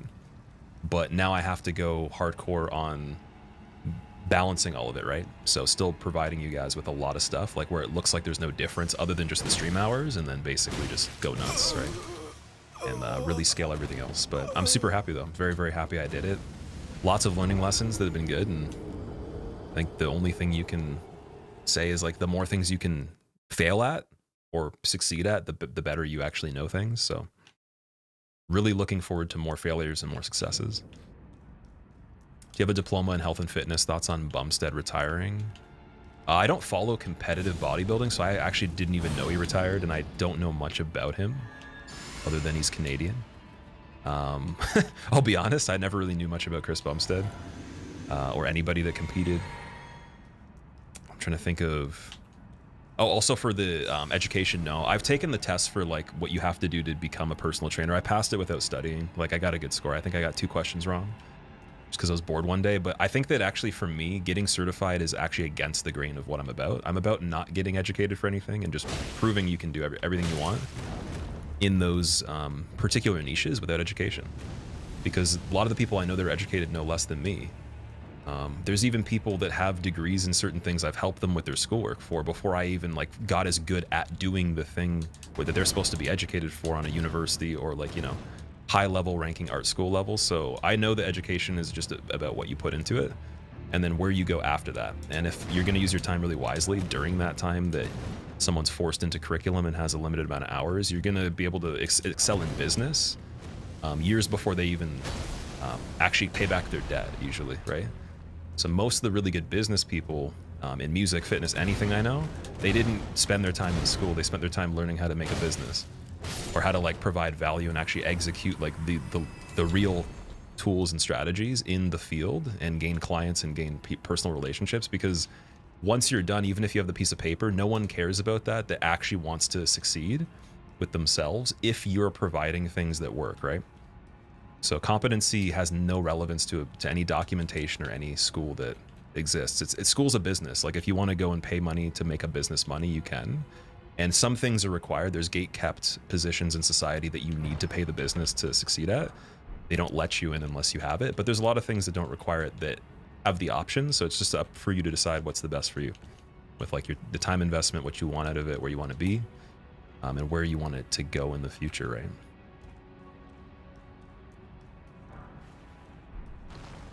And yeah, I'm lucky that like the things I like, they don't require education, but I don't think I'd ever even go get educated. Even if someone paid for it at this point, I wouldn't do it because it's just a waste of time for me. But, you know, maybe I'll have a different perspective one day. I said that previously and it's always been more in that perspective as time goes on, but I could change my mind. We'll see if anything leads me to think otherwise in the future.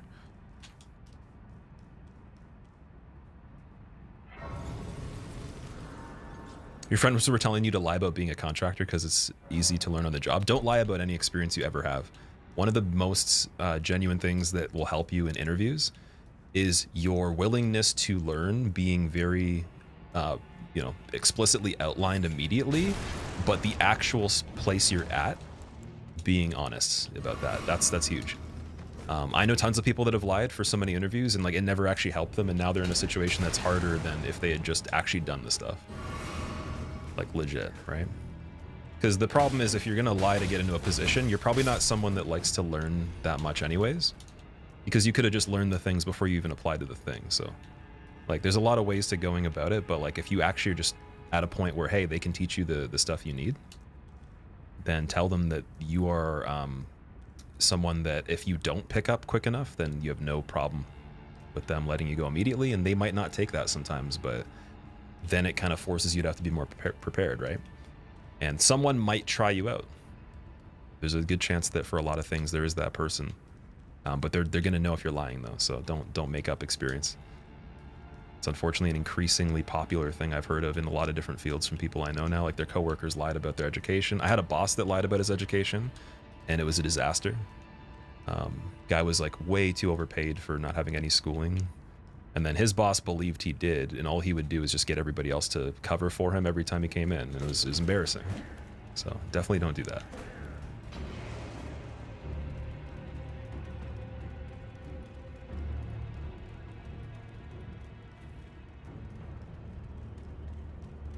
All right, we're descending through here.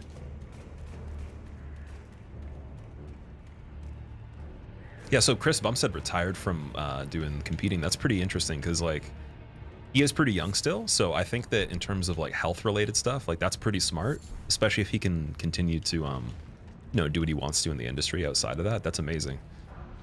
I don't know how long he competed for, I forget, but I know he's younger than me. I think he's 1 year younger than me. So or about the same, either the same age or 1 year younger. So he should be able to live a pretty good life compared to people that hung in there until like their 40s or 50s, where it like starts to take a wear on you with the, you know, the substances and stuff. So that's pretty good. My question is, I wonder like how he's gonna wind down from his protocol into like what his sustainable program is gonna look like, because obviously he's never gonna be able to train like he does when he's peak Olympia, obviously, or whatever. I think he does like classic or something like that. Yeah, I think that that's going to be something that will be cool to see, is like what does he transition into for his training, his eating, his supplements that he takes, whatever it is. Dragon, I'm doing good, dude. How are you? All right, we kind of skipped out of that area. I don't think there's blessings in this building, but if there is, we can always go back very quickly.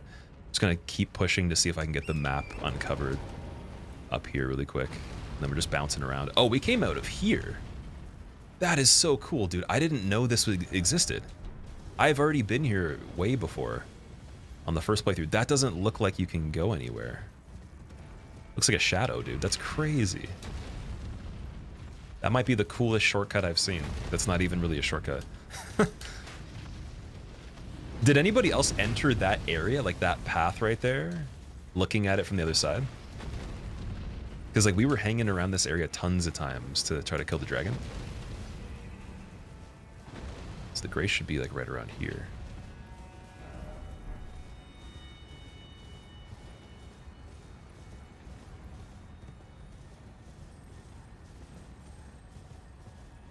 The learning journeys are completely different for each person. Some people might not have the ability to teach themselves the required information, but it's awesome that you're committed to those things, that you can do that. So that's the thing. I don't do that necessarily, right? Like, I don't always teach myself everything. Like, I actually just ask from help from other people. Like, there's people that have taught me things too, right? So I'm always looking to learn from people that are ahead. And like, just having enough people I've been in contact with that have these educations or certificates, and then the people that don't. The people that don't have the stuff, that have put like a handful of years into it, always seem to succeed way better than the people that spent the time doing it another way. Just because, like, again, to even be a person to think that way already sets you apart in terms of your mindset, like off rip. So like, if you already don't have any interest in doing it the traditional way, or the way you're told to do, you're already thinking outside the box forcibly. So like, that already is powerful, because then you don't actually shut down other opportunity doors that might be there, that the other person doesn't actually need to see, because they think that the way they did it is like the one-dimensional path, right? So that's really important. But then on top of that too, again, it's the time cost of the time in terms of opportunity. So I've always told the story about my friend that did production for a couple artists that are now actually out there, and they're pretty famous. He did it in his basement when he was starting up as some of his earlier clients and everything like that. And, you know, he made the money off them. They got what they wanted. They were happy. He was just doing the job without actually having the schooling. So my other friend that has done a lot of production, that is educated, that can't afford to do production full time, and still probably, I think he just maybe, you know, I don't know how many years after doing it had to pay down his debt, but he definitely had to pay down debt while also still not being able to afford to do it full time. He never gained the business skills. And now he's in a position where he doesn't want to justify putting the time into learning how to like actually gain clients, right? So like there's no way for him to get to the position the person did that had to do that to be able to do the work to go around the schooling. So it's kind of like you just fast tracked everything. And now if that other person continues to keep doing what they do, and then he does, the other person will always be ahead, because they just started first. They just did the most important part of the equation sooner, and then kept doing it, and kept having a reason to need to be better, because that's all they can rely on, is they just have to execute really good. Their reputability is based on how good they are at doing stuff.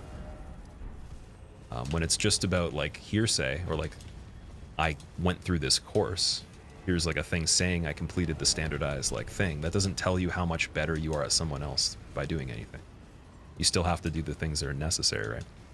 So yeah, you'll be gated out of people that care about like paper and like the way that things work, but like, does that actually matter though? Oh my god. It's like, that's not all of life, unfortunately.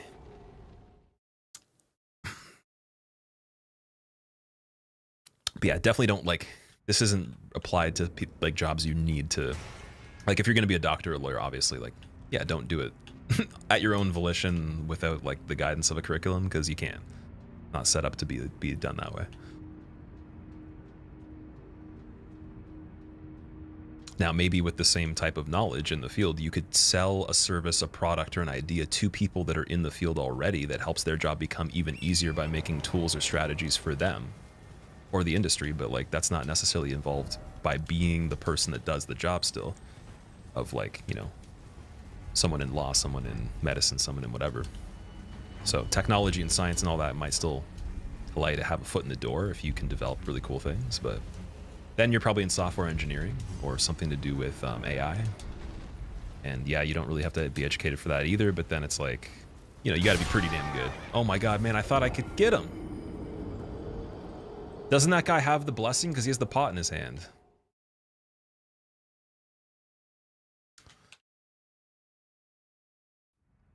Someone's doing a laxative any percent run. You can, oh, delayed. You can say anybody's name you want and talk about any other channel in this stream. I don't care about you guys talking about other channels. Like, it doesn't matter at all.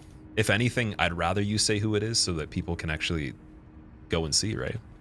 Like if they want to watch that. And then I also want to see it too. That sounds hilarious.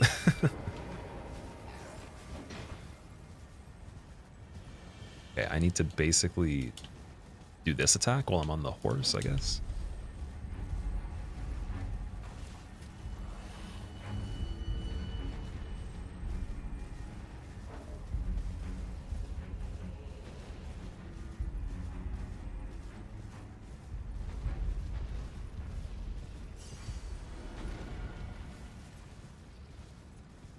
I'm almost certain that's the right one. Yo! How is he that strong every time? Crazy. I just wanted to respect you and not tell people to watch someone else. No, it doesn't matter, because even if you told someone to watch someone else, if people actually go and do it, they were already going to do it anyways. So like, like you could come in here and like advertise yourself even, like, and try to be shamelessly promoting yourself, and I'll let you do it because you're already damn it. Like the thing is, that's an important lesson to learn, I think. If you're someone that does content or you're trying to like advertise whatever you do, going about it that way on a trust business model such as this platform doesn't work the same way as like advertising on like a regular type of landscape. So like the most important lesson I could teach that person is not banning them and not saying anything and letting them do it and then see what happens from doing it. And that's why I tell people to not get worked up in chat and not argue with the people that are trying to promote stuff or like go against whatever like regular rules people use, is because it's actually good for them to fail at doing that, because they'll stop and then they'll start doing things that actually help them if they are serious about promoting it. And I can also shout out like, hey, you know what, like I appreciate you trying to do that here, but at the same time it's not going to work. Here's why. But you got to let them fail first at it, because anyone that's going to listen to it or go somewhere, especially if it diverts the attention from this, like they weren't that into what I was doing, so I need to do better anyways. Like the content should be self-explanatory.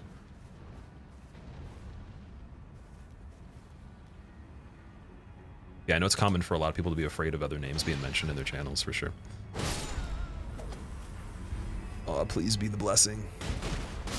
Is it?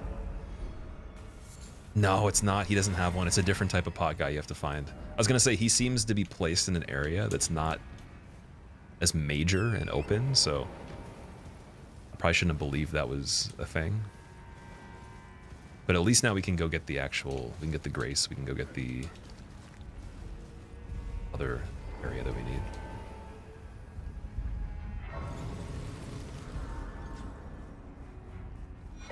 Oh, there's a fragment. Perfect. Okay. So that was probably the one that is... Ooh, there's one below where we are, I believe. Over there. Somewhere over here. Lewis, what's up, dude? How are you doing? Or sorry, Quinn Lewis. The pot guys that have the blessings have sparkling pots. Okay, okay. That makes more sense.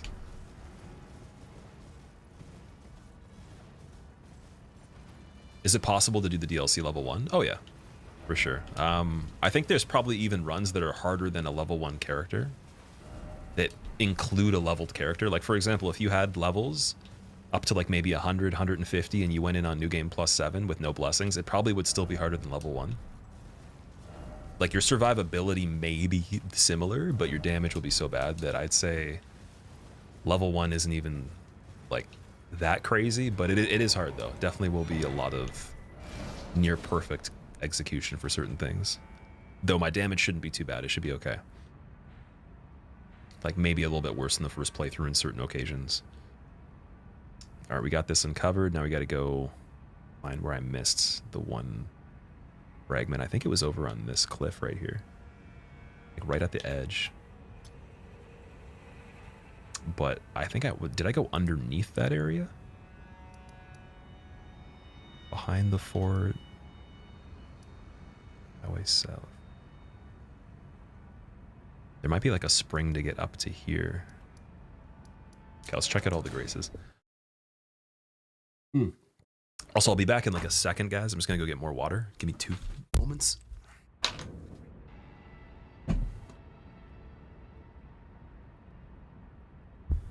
All right. The poke on some bosses seems impossible with no extra health. The poke. What does that mean exactly?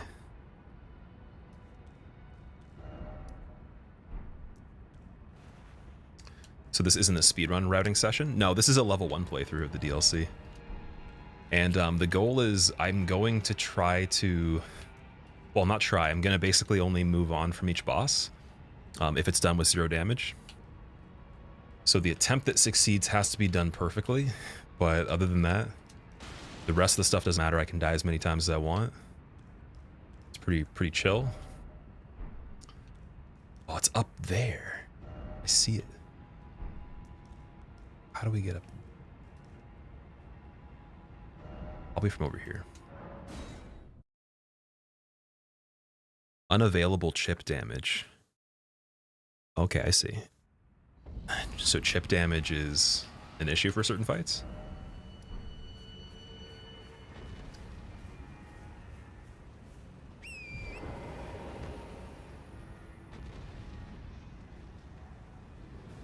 Oh, sorry, unavoidable damage. My bad. Yeah, that's an interesting subject. Is there unavoidable damage on stuff? Perfect meaning the same rules for no hit like staggers. I think that if I can avoid a stagger pretty easily, I'm gonna do my best to avoid it. But let's say like we have an attempt where it's really good. I got a stagger and it's like, okay, we've been on this forever. I'll probably just include it at that point because the damage list, like, it doesn't concern staggers. I typically like to do the combination of both rule sets where it's like absolutely perfect, but we might be able to tolerate a stagger or two. We'll see. I don't know. I don't like the idea, but it's not like it's that big of a deal. And we're so close to being able to get up here. What is the side you go to get up? Might be from over here. Just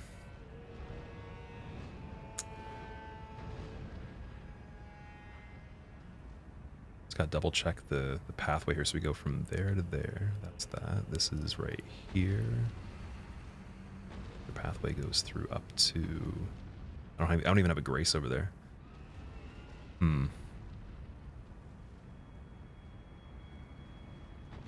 That's the Shadow Keep one. So up here, actually, there's quite a few things. Wow. I think there's one. Is there one right here? There's one right here. Okay, yeah, we won't worry about that one right yet. Make sure to do save states at boss entrances if you can. Yes, I'll do that. I'll make sure I do that.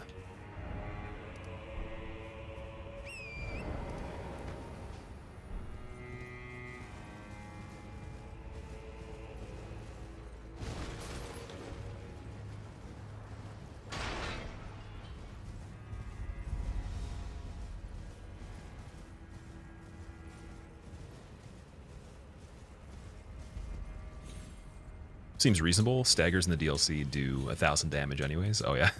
there's no damageless staggers that exist.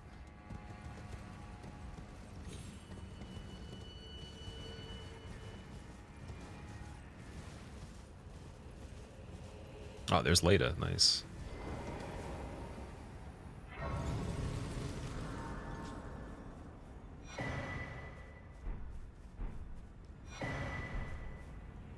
Ah, finally, I am Leda. But you two, have you met my... They were drawn here. You must have been doubtless, were it not. This is the work. Okay, so for her fight to not be unbelievably ridiculous, in terms of like the questline events, do I just talk to her and then not talk to any other NPC beyond a certain point? Is that the goal? And also, why is there a fog gate here? What is this? What was this supposed to be? That's not Golden Hippo, is it? I just want to see what's going on. Oh wait, you can't even go in there. What? You can help her kill Hornsen. Okay, then I guess I want to do that then. So let's talk to her. If I help her kill Hornsen, do I still have to do Dryleaf Dane as well? Oh, that man, he's been in the... He might be Solomon. There's no cause for Dane's reluctance to... We've been acquainted for perhaps one day. Oh, that man... I do have to kill Dane. He might be Solomon. There's no cause. Dane's reluctance... We've been acquainted for perhaps one...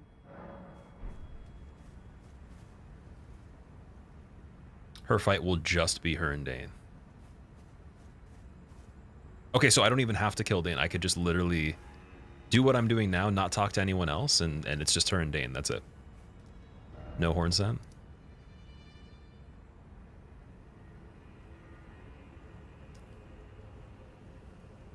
Okay, I'm just double checking the blessings again.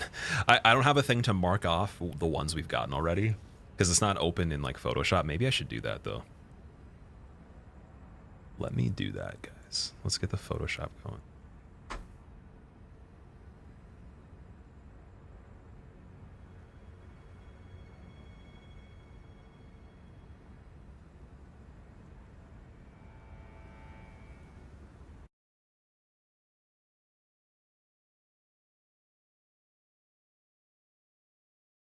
I know it's frustrating that you can't see this map that I'm looking at, but it would be really hard to fit all of it on the screen and make sense without like having so many windows layered. So I'm trying to do my best to look at it on the other screen, and then I guess we're gonna mark it off now because we've gotten quite a few. Ignore all, help her against Hornsent. Okay, so to help her against Hornsent, what is the protocol? Do you just talk to her there and then leave her, and then there's another opportunity in the future? Because I've never actually seen like anything from her other than this dialogue. And then I don't think we talked to her again after that. I'm pretty sure it was just Dane that we killed. So where's the recent events? There we go. Wait, that's not even on the screen. It's broken. Okay, whatever. Let me get something to fill in the part of the map.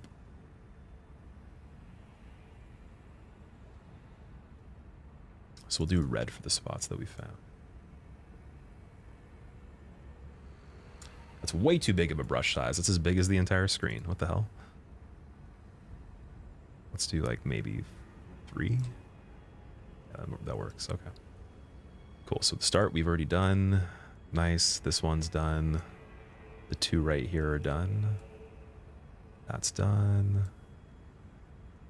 That one is too. Oh, there's one actually south to where Bellerad is, like directly south on like an island poking out to the side. Interesting. We got these, got this one I think we did. Yeah, and then like that one is the one I can't figure out yet.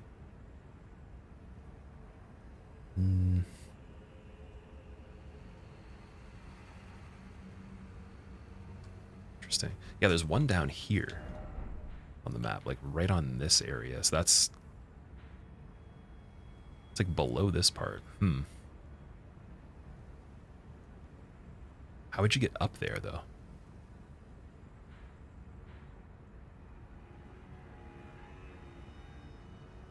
Yeah, it's probably gonna take too long to figure out right now. Like anything that's like too much of a like, oh, we have to like literally figure out where the parkour parts are. We'll do that last. So I think I'm just gonna continue to go to Shadowkeep now. There's one right before that, and then there's two off to the left. I think that's Church of the Crusade. There's two where Quayline is, so we'll do those two. Nice. That means right here's the next one, roughly. You have a chance to suggest she attack Hornsent. And tell Moore to remain sad and just ignore Freya. Okay. She stays in that spot until you invade him.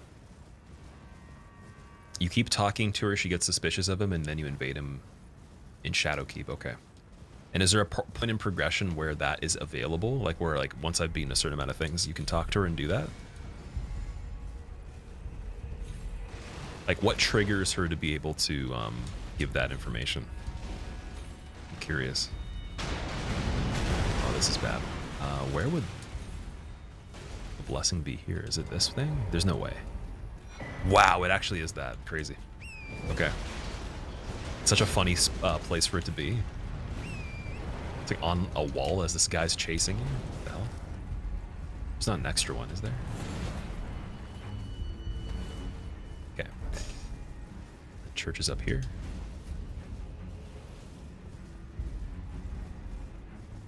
Recommendation on a 3-day split for strength training, general conditioning. Think and push pull legs. For 3 days.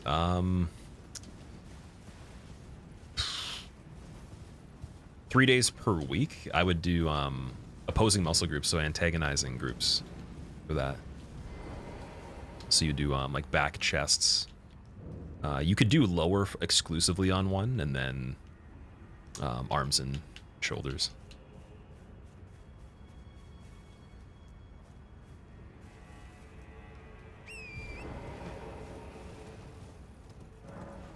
Unable to acquire Rune Arc. Oh yeah, we have too many. Not a problem. Okay, there we go. Nice. Oh, this is a good thumbnail right here. In before 1 million people. Okay. All right, so we got some more of the shadow fragments. It said there was 2 in this area though. Yeah, did I get both?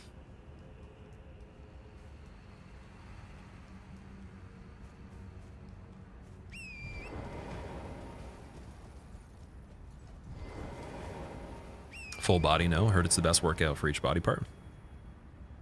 So the thing is, like with programming, you just have to factor in recovery. So if you're doing full body 3 days a week, there's probably no chance you're recovering depending on volume and intensity. So like, unless you're doing very like low volume, full body is not really that optimal 3 days a week in my experience. This is assuming you're doing at least minimum 3 sets that are heavy. Like you're actually pushing yourself within a perceived range of strength that's like maybe 60% 1 rep max roughly or something like that.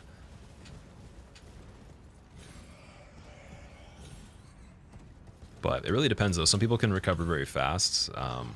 If you do like a lot of functional like movement stuff in between, like, or you have active rest days with functional movement for blood flow, like you could recover a lot quicker and have a higher cardiovascular capacity that's gained through doing that to be able to actually not tax your nervous system as much in some ways, like to some degree, but like it's probably pretty marginal.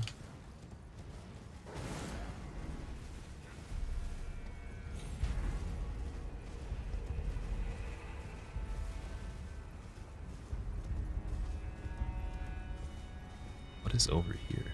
Oh, sorry, Lou. I haven't killed Rolana yet. I forgot to address that, I think. Which boss I like the most in the DLC? My favorite is Radahn, actually.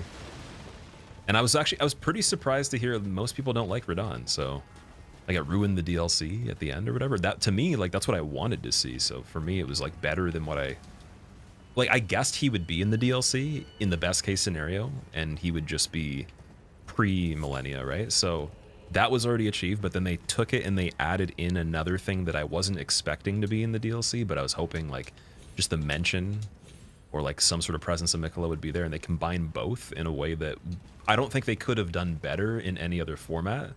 And the fact that he uses Mohg's body as the vessel for Radahn's soul gives him some style from Moog as well, which Moog's one of my favorite bosses, so it like literally makes it perfect.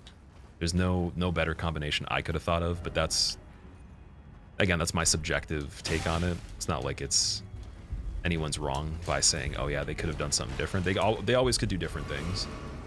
Just some people want to see certain characters. Like, for example, Godwin wasn't in the DLC. It's a bit of a bummer, but it's like that's not the focus of it. Like, his presence in the base game probably was established well enough for them to be happy with him in the story. I don't think they needed to include him in this. Because the most important characters, we kind of understand like their relevance now, right? Think of Mike Israetel. He's pretty cool. I mean, like, I don't really consume a lot of that kind of stuff, but I mean, he, from what I understand, obviously he's very knowledgeable on what he talks about, and he probably appeals to the widest range of people that want to get more scientific about things but don't want actual literature. So like, I think he's made a really good niche overall. Like, it's a big carryover of like high quality information to layman's style delivery from someone highly educated, so that's perfect.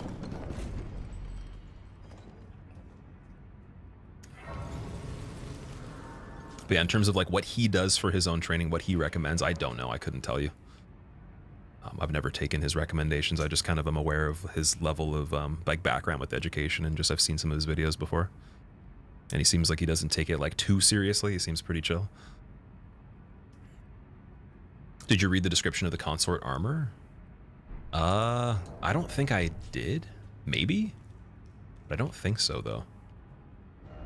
Also, I was going to say, so now we have the access to the Golden Hippo. You get 2, I think, after beating it from inside this area, but I don't really want to start with that just yet.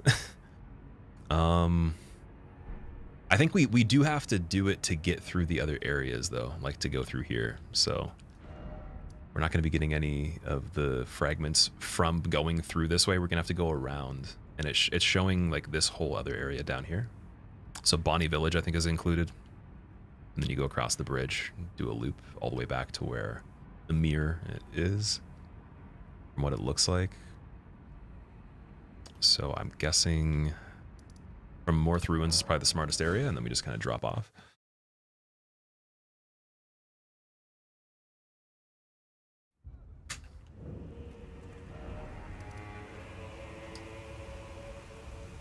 So we got, that's, oh, there's one on this ridge right here. Wait, what? There's one right here, apparently. That's weird. And then the one that I had gotten previously was from Morth, so it's right there. And then somewhere over here. Just gonna look and see if I can drop down. I gotta take off all the other markers too. They're on that side of the map. Actually, I might as well just take off this one. I already used it.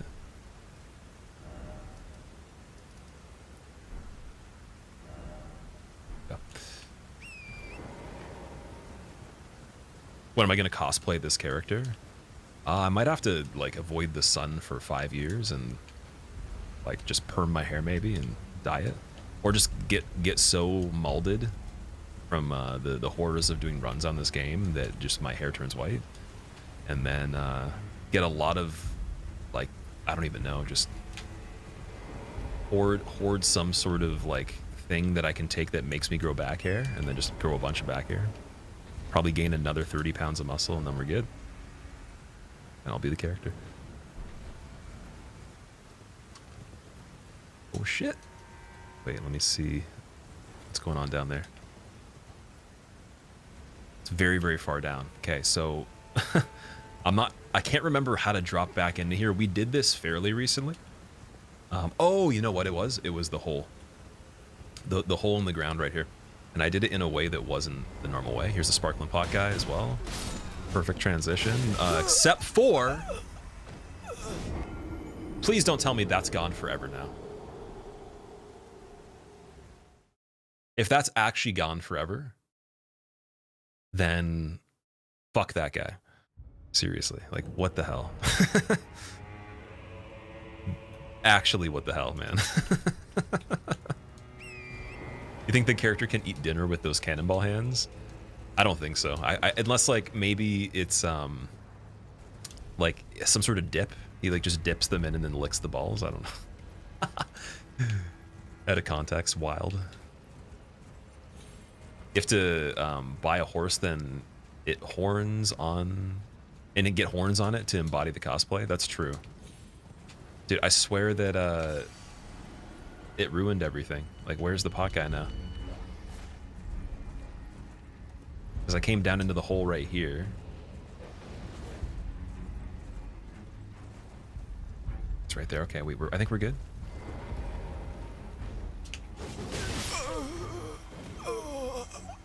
One day.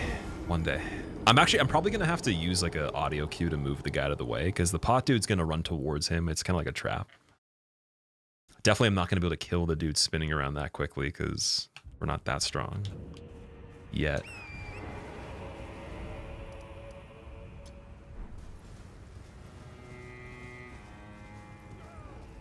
Your dad naturally grows perfect locks, and you're jealous. Sub-Zero, nice. That's awesome. I mean, that's one of those things where you don't get the genetics from your dad usually for hair. So, I mean, if your grandpa's looking decent on the mom's side, you have a higher chance of celebration. But if not, then I guess you at least you know, like it's all the information's available to you right away. You just have to get to the point where you realize that's how it works, and then you're just like, okay, we're good. But that's good for him, dude. That's cool. Like the way that hair works in general, like in any place of the body, is very, very interesting. Especially, I was talking to a friend about it, and he was saying how, like, for his beard, like part of the hair doesn't grow past a certain length, and it's pretty early on, whereas the other stuff does.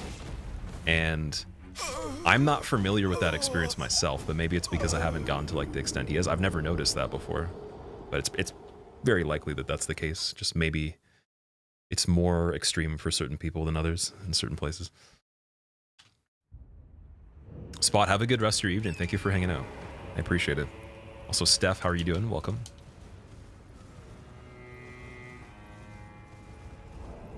What I plan to do in the final cut of this actual run, like when it's a video, I'm just going to speed up the whole process of us grabbing these fragments, but I appreciate you guys sticking with me through this to get it set up, because I don't want to just have a character that has them already on it. You know, that's not really like a full playthrough the DLC. Okay, please, please, please, please. So now we just got to get out of the way. Is he going to throw something? That dog can actually close gaps, man. Wild. Can't move. He can too. No time to heal. Can I grab it? Nice. There we go.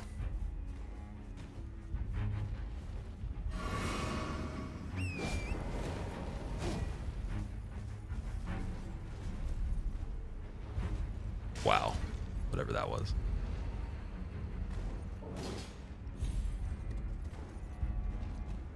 So again, I know that this is not the way you're supposed to go down here, but this is how I did it before, and it worked. So we're gonna do it this way. Strength be granted, so the world might be mended. I don't remember what's in here. So the world might be mended. Probably death. Let me see. Golden Like hearts. a Yeah, cool there we go. Most likely death. STS, thank you so much for the Prime sub. I appreciate it, dude. Welcome back. Thank you for the 6 months. He can't let you be. No, the spinning guys, like, they have to assert dominance to the end of eternity. Like, basically, if they think that you died on the patch of ground they're standing on a decade earlier, they have to continuously just spin and dig up the whole entire dirt patch until they're satisfied. So even the idea that you existed there previously is enough to make them go crazy.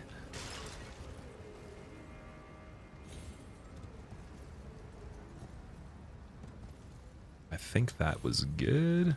Yep. It's kind of surprising you can live from this one. It feels like you're going to die every time.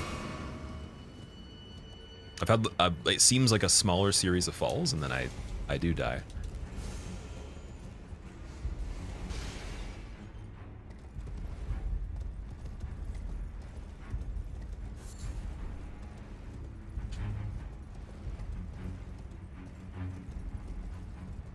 Chest opening animation doesn't give you iframes. I guess not for that particular type of chest, or maybe any of them, I guess, for that matter. Because they're a little bit different in this game. You can do an animation skip for the chest, though. So for anyone that didn't know, you just jump on the chest, and then when you're falling, you hit the prompt in midair. And by the time you land, you'll skip into opening it, so you don't have to actually like bend over and grab the chest. You just basically are already opening it upon landing.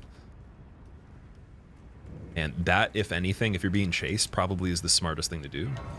Because not only are you saving time, but you can kind of just like jump into the chest as you're like walking up to it, and then if you're like really good at placement, just boom, turn around, get the item, and you're gone. Whereas normally jumping would actually take longer because you can't open the chest out of jumps, right? But you can land and then pivot and fall off immediately. Yeah, that's Dragon Man original, I think. Oh no, that's a different NPC. My bad. Dragon Man is around this area, I think. Like the non-boss fight version.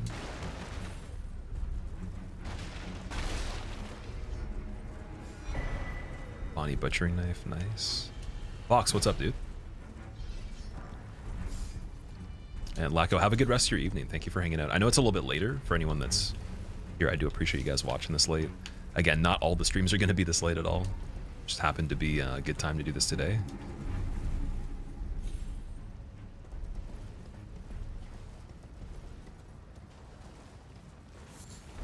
Bone shard, living jar shard. I'm doing good, Fox. Thank you for hanging out. Celebrated your birthday? Yo, happy birthday.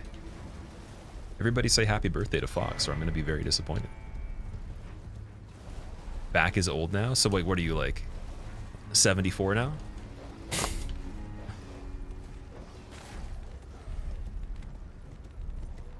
mean, you looked like you're like 52 or no older than 52 when we hung out.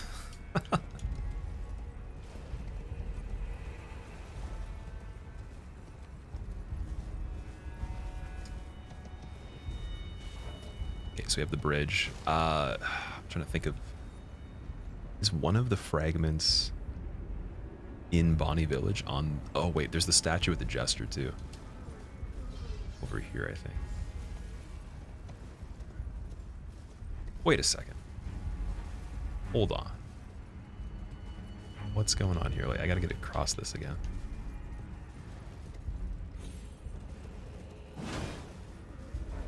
And do we check this area? Gotta double check the map after when we can open it again.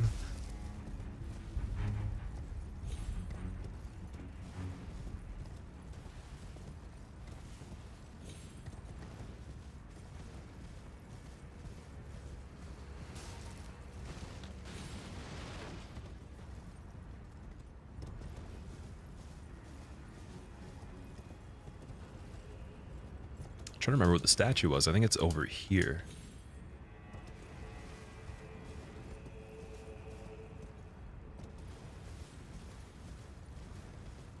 It's a tree. There's that's where the jester is. Okay, not the statue, but the jester. So same thing.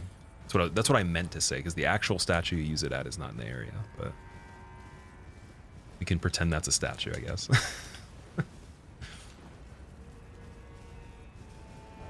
But yeah, if we're right here,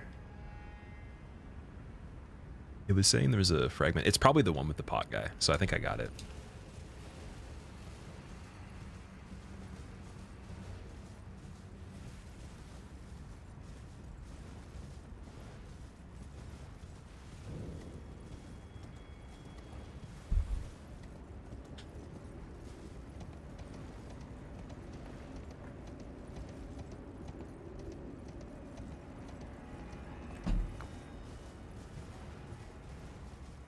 You bought an OLED screen, KG? Is that for a computer? Like a monitor that's OLED?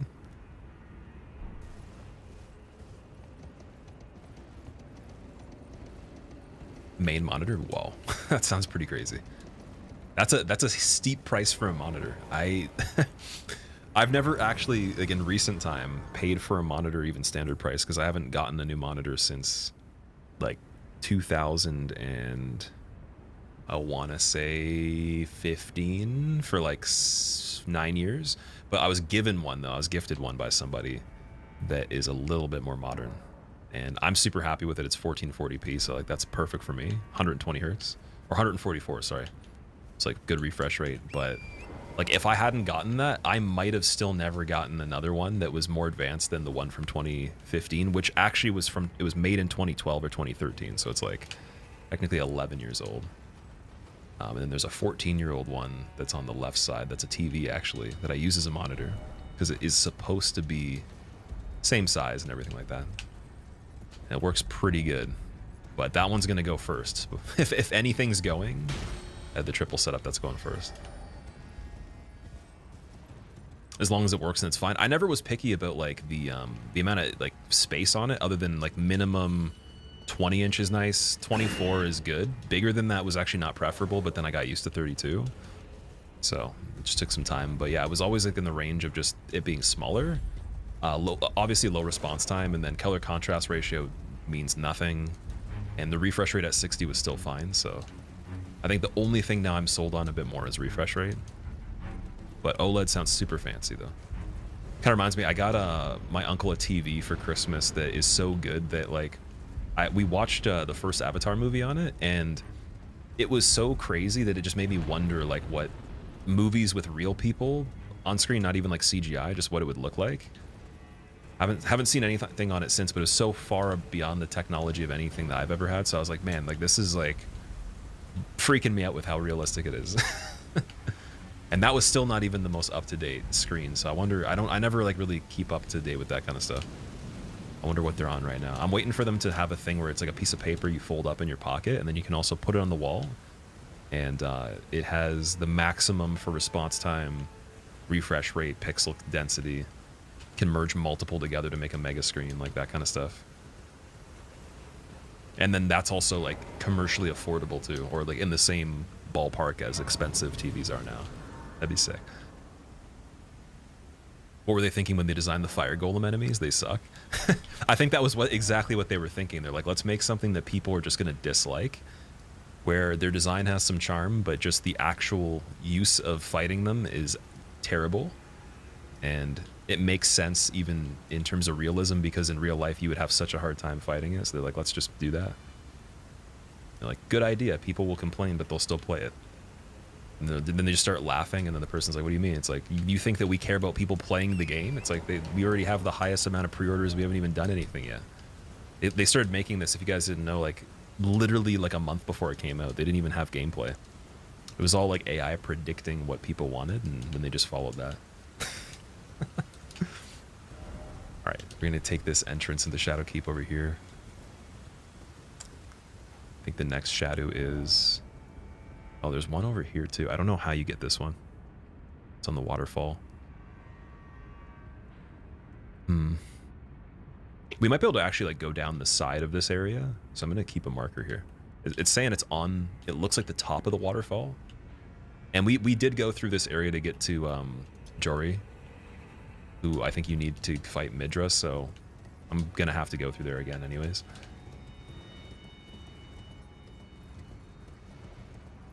Flamingos, it's been really good, dude. How about you? You beat Silent Hill 2 Remake yesterday. You really enjoyed it. You just reminded me. So guys, you're asking about what's coming up. I have Silent Hill 2. I forgot. So I got to start playing that soon too. I wanted to make sure this was already started off, and we got pretty far into it, but Silent Hill 2 I want to try. Okay, now we got the Shadow Keep Church District, which is bananas. This place is gigantic. What did we do to get out of here? Oh yeah, we took like some sort of exit from... Was it in front of the door where the hippo was? It was something to get back down into here. Can't remember if it was a cave system or something. Let me double check. Let's see if we can go and get the stuff open down there right now. Did I ever play the original? No, I never played the original Silent Hill. That's the thing. I was going to play it before the second one came out if we had some extra time, but obviously that didn't work at all. Your uncle's the one who convinced you to pay for an OLED? That's funny that, like, I got my uncle an OLED and then your uncle convinced you to buy one. It's funny. Meanwhile, someone else and their uncle are stealing an OLED right now from a store.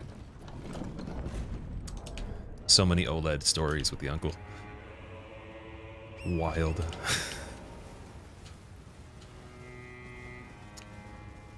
All right. Gonna guess that we can go down here.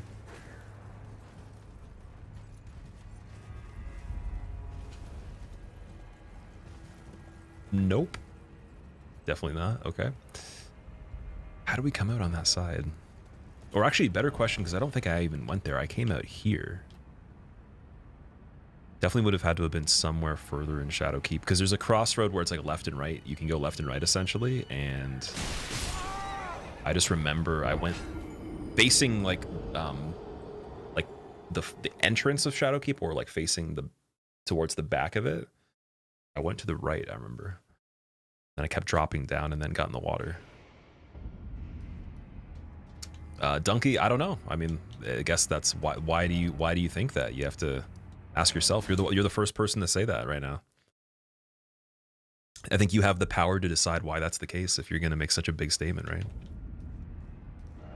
Also, I wonder, I guess I can get up here from where we are.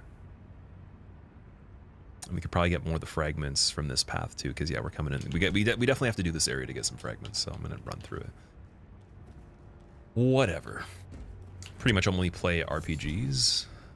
PvP games, not your style, like COD, League of Legends, etc. So I don't actually really like RPGs, I'll be honest. I like action games, but these games tend to have very decent mechanics with RPG elements, so I just kind of fell into liking them. But I'm not even actually a fan of RPGs, really. I played competitive Call of Duty for a little bit, and then I just stopped playing it altogether after that. And then League of Legends I've tried. I haven't really gotten into much at all, but I tried it. That was quite an experience, just for like the the interactions on the chat, like when you're playing and people are complaining about stuff.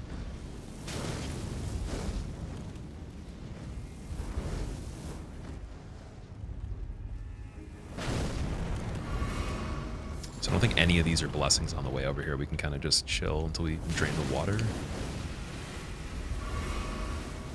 I want to activate a rune again too. Whoa. Go.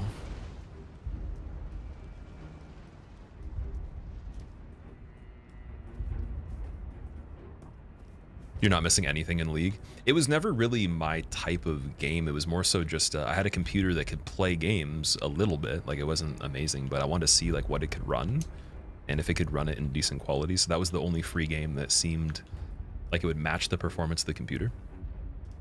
Keep in mind, like, this is a computer that doesn't even have a dedicated CPU or GPU. It's like one chip, and it's a very, very bad APU. So like the fact it could even play it is wild.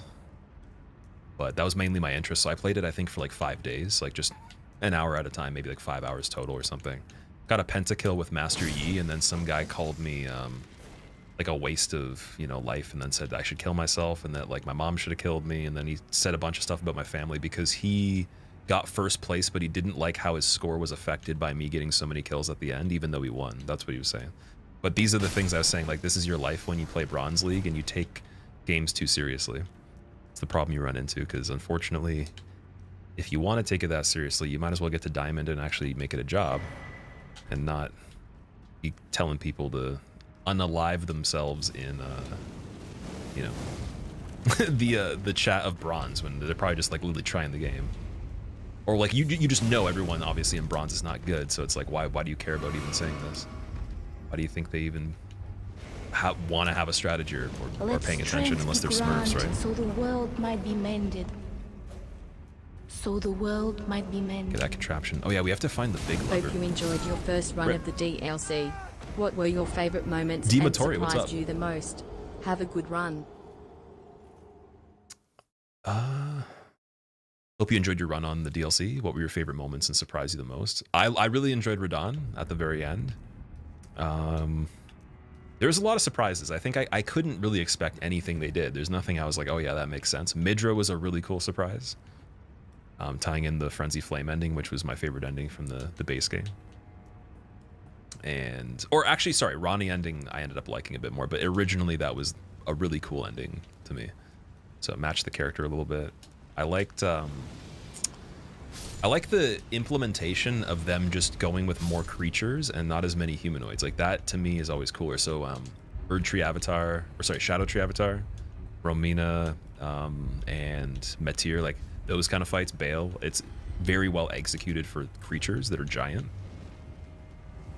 And it keeps them all varied, where they don't feel similar to each other at all. Like they all have their own individual style.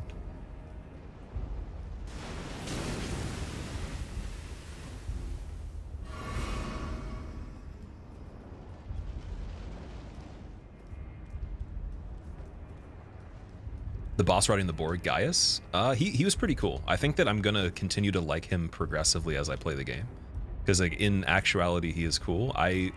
My opinions when I was playing him originally were just like, he's okay, he's not really like that exciting, but he's also not boring either.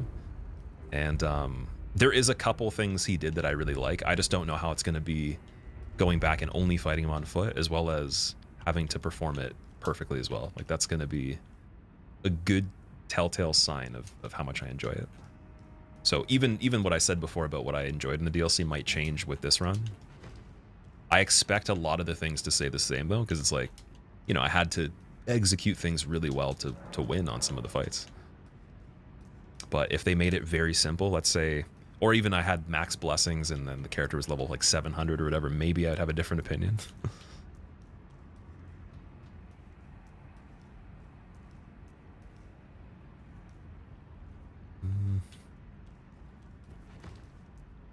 Oh yeah, that room had an item, and then this one had this guy, which we don't want right now.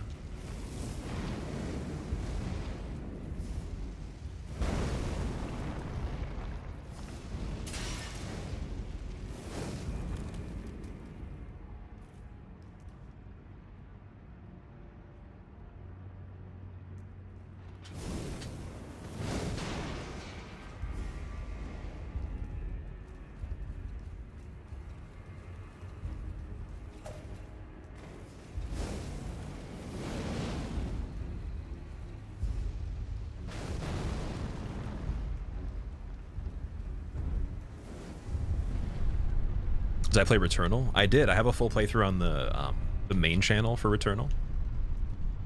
And I would say that's one of my favorite PS5 games. It's really good. Missed a Skibbity Fragment Galaxy. Was it in the building with those guys where the statue was? Or is it what the statue is holding on the hand there? Oh, no. Sorry, wait. We went back and grabbed that. Or no, maybe we didn't. Yeah, on the statue in the water. So I'm going to drain the water first. But, apparently I went the wrong way. Interesting. I thought this was... I thought this was to drain the water. I think it's the other way. Oh, no, there's like that ledge. The new Londo ledge. I was very, very close to it, I think. So I remember falling through the crack in the ground, so... We'll go back there. I'll get this Grace so we can run backwards. You think in the far future a game like this can be created by AI? And the game that streamer plays is like the Roy game from Rick and Morty titled Surviving Auschwitz or maybe Castaway. I don't know anything about Rick and Morty really, so I can't tell you based on seeing that thing you're talking about. But do I think that like AI will be able to create games? It probably already can in some ways, but would it be as good as anything a human creates? It's unlikely to be on this level, just because a lot of the inspiration from this game is very, very creative, right? It's like you can make things that are just things that like you can play, and it can interpret what it thinks based on parameters, you know, like is cool or whatever. But part of the charm of it is like a human made it, so it's like art too. It's like AI art's not bad, but it's like it's not a human still, so there's limitations. Same thing with the music too. Like there's little things that maybe in the future will be easier, but for now there's still like some limits there. Okay, he's just chilling in the corner there. So I don't know, man. Where were we going here? Oh, right here. Perfect.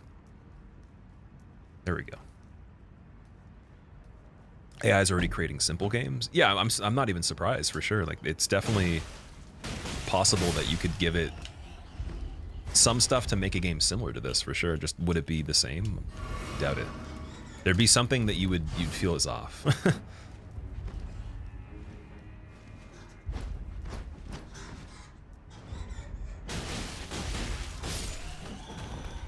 Art is supposed to invoke feeling in the viewer. AI doesn't feel anything. Yeah, so its interpretation of what you would need to do to make that a thing is already at a little bit of like a lower level, and then it also depends on how the person programs all the stuff. Like how it's generating these things.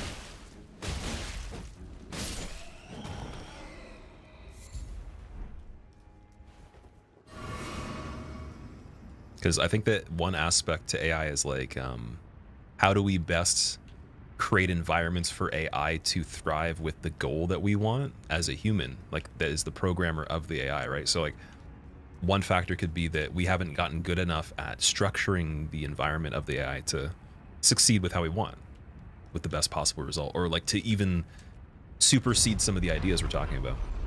There could be like a human, like an adjustable human factor in the programming that will actually allow it to get to those next levels. It could also be a limited factor by technology at this point in how the architectures ran, what the programming languages allow, all these different things that I might not be the master of when we're talking about this subject, but I think the human intervention aspect definitely could scale the potential of the AI for sure. A lot more than what we've seen so far. But then also that takes like money for tools to be made, people spending time on things that hopefully amount to important tools or resources, because if it's not being funded, or you know, there's not a point of it, then it's like you might not see certain things being made because it's like, what's the use case?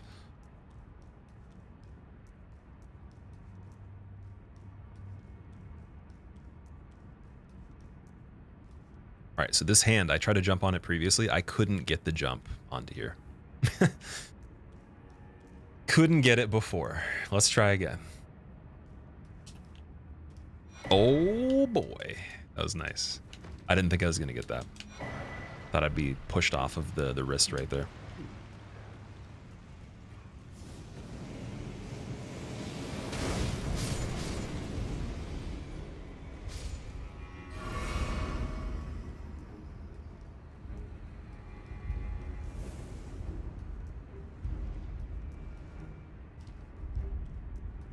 Dragon Ball is also surprisingly fun. It's not really getting old in 20 hours and it still feels fresh. That's awesome. I'm glad that it's called Sparking Zero or something like that. Or Dragon Ball Sparking something. That I looked at a little bit of gameplay. It looks really cool. Like for people that were fans of Tenkaichi specifically, that's what it seems like it's appealing to. And I liked Budokai. I wasn't as big of a fan of Tenkaichi. That's where I stopped liking it as much. And then Fighter Z made me realize, I'm like, if they ever make 2D fighters that are like this with the Dragon Ball Z skin again, I'll definitely pay more attention to it when it comes out next time, because I slept on Fighter Z and then finally played it and it was good. I was like, if I had gotten into it when it came out, maybe I would have gotten okay and we could have made some cool videos with that, because it is way more accessible than something like Tekken and Street Fighter. But I also, you know, I used to like Dragon Ball Z. I used to watch it, so it looks cool. Cool characters and all that. Just, I'm not as big of a fan of like the more freeform type of fighting where it's like, it's not actually like a balanced system that has a meta and like there's a competitive potential for it to go to like esports. Like that kind of stuff for the fighting games is more what I look for. But as a game that's outside of that, it looks really cool. Okay, so now this is bringing us into the area with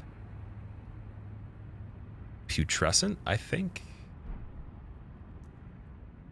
So yeah, I mean, we can just backtrack and go from there, but I'm wondering now that we're over here, I don't think I missed the fragment that was right here. Would have been the one that was in her hand, I think. And then are there more fragments on the ground level when you drop down from the statue as well? Oh wait, yeah, this is the sunflower before you get to Putra. Yeah, sorry, my bad. Are you covered in poo? I'm actually covered in blood, unfortunately. And this is the reality of like when you're a real warrior and shit like that, and the blood is on you and it's brown, it's because it dried and you just kept going. Like this guy's nonstop. He's too dedicated to actually dry the blood off or wash it off, so it just gets dark. The more and the darker it is, it could be a good or bad thing, actually. It could be bad because we want fresh blood on us too. That means we're still killing things, right? Okay, so Sunflower's already open. Gaius's arena is right here, and then there's the 5 blessings right after. So I wonder if... I think... Oh, yeah, we do the... Oh, Mother to the statue over here. Where was it?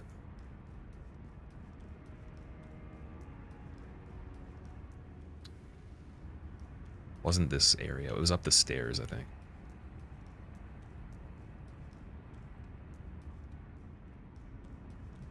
I don't think it's this statue, but maybe I'm wrong. Yeah, I don't think it's this. I doubt it.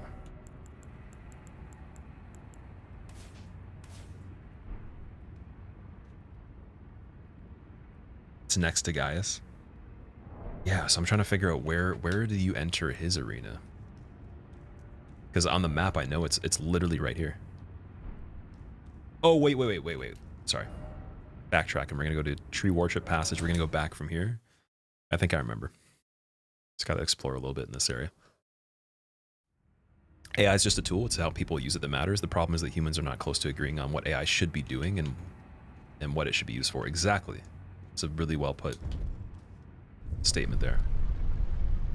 Do you think SpaceX successfully landing is going to quickly move us forward in space travel? I don't really have any comments on space travel because my understanding of it is that it's not really as deep as it seems when it comes to how it's portrayed. So like anything claiming that it furthers space travel in general, I don't particularly believe the same way as it's presented. So I don't care exactly what they say you can do with space travel in general. Like NASA in general is not interesting to me at all. Like it hasn't been for like a long time. Unless, of course, I can use them as like a point of interest for what they're portraying certain things as that are actually open information for people to interpret. And then when there's more to fill in the blanks, it becomes interesting, but it's not really because of them. It's just they seem to have some information they possess that's good. But like, yeah, like all this space exploration stuff to me, I don't really care about at this point. It doesn't matter. So as much as it'd be cool if it did, I don't know. It's a really good question.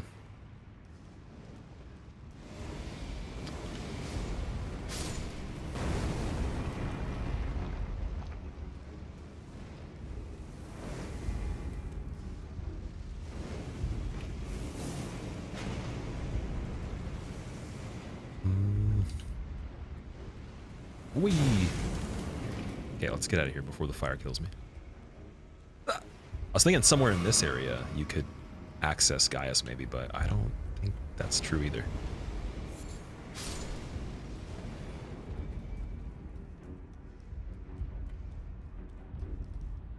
That brings me over here. And then there's the ulcerated tree spirit. There's 2 of them in this area. Do you like horror movies? I do, actually, yeah. I haven't been watching nearly as many of them as I used to, but I really do like horror movies. You have to go back through the last site of Grace area. You got to access the rafters of the storekeep. Oh, wait, so for the specimen storehouse, yeah. Where we were, we would use Oh Mother there, right? Is there a blessing in this area?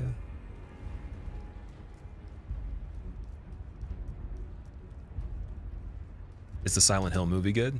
The Silent Hill movie is really good in my opinion. The only thing is, if you watch it now, the graphics for the effects are a little dated.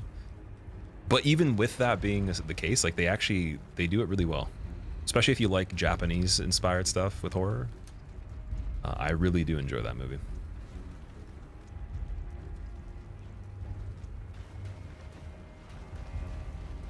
The second one though, Revelations, it's like, it's okay. I'd still watch it multiple times. I'll still watch it again before I die, but like it's not incredible though. Get eaten, kid. There we go. Get dinnered. There you go. Do you think that the space doesn't interest you because you sense you won't be affected with what happens out there or not? No, I don't believe a lot of information. That's kind of the thing. Like, I just don't believe like what they do. In a certain type of way. Like I don't like the portrayal of information when it comes to expeditions like that and everything. I just don't actually think it's enough for me to actually have a clear grasp on what is the state of space travel, right? And when you start to get conflicting things, it's like, well, what's the point of even really like rolling with like being told this? Let's just kind of keep an open mind and continue to see what goes on. But like, not like me not caring about it just means I'm not putting any time or energy and thought into it at all. It doesn't matter. It like things that they do will affect people in multiple ways that have nothing to even do with the subject, just based on what people perceive as their immediate reality and information and all that. But like otherwise, it's not going to have like a trickle down effect where I can utilize like innovations they've done in my personal life, most likely, with any kind of technological improvements or, you know, things that they uncover. But the word uncover there is in quotations because, again, I don't believe that things that are revealed to the public are timely and accurate to the timeline of how things work, right? I don't think it ever would be the advantage of anyone going on an expedition and trickling information at a rate that's accurate and timely at all for anything. So like no information I receive, even if it's new, I don't interpret it as new. I just have to figure out exactly like, okay, what other information is surrounding the subject and then find my middle ground for it. And that's one where there's so many different things out there that it's hard to just trust like, okay, this is good, I'm gonna roll with this. But even like, let's say that you didn't care about space travel. Do you need to care about it? Like maybe one day, but I don't think like right now. So you're right in saying that like it doesn't affect people on many levels, but also the ways it does affect you might not actually be a good use of energy. At least in my opinion, that's just me. Like if you really gain like enjoyment out of it, then definitely like always dive into that stuff. That's perfect. Like whatever brings you the joy.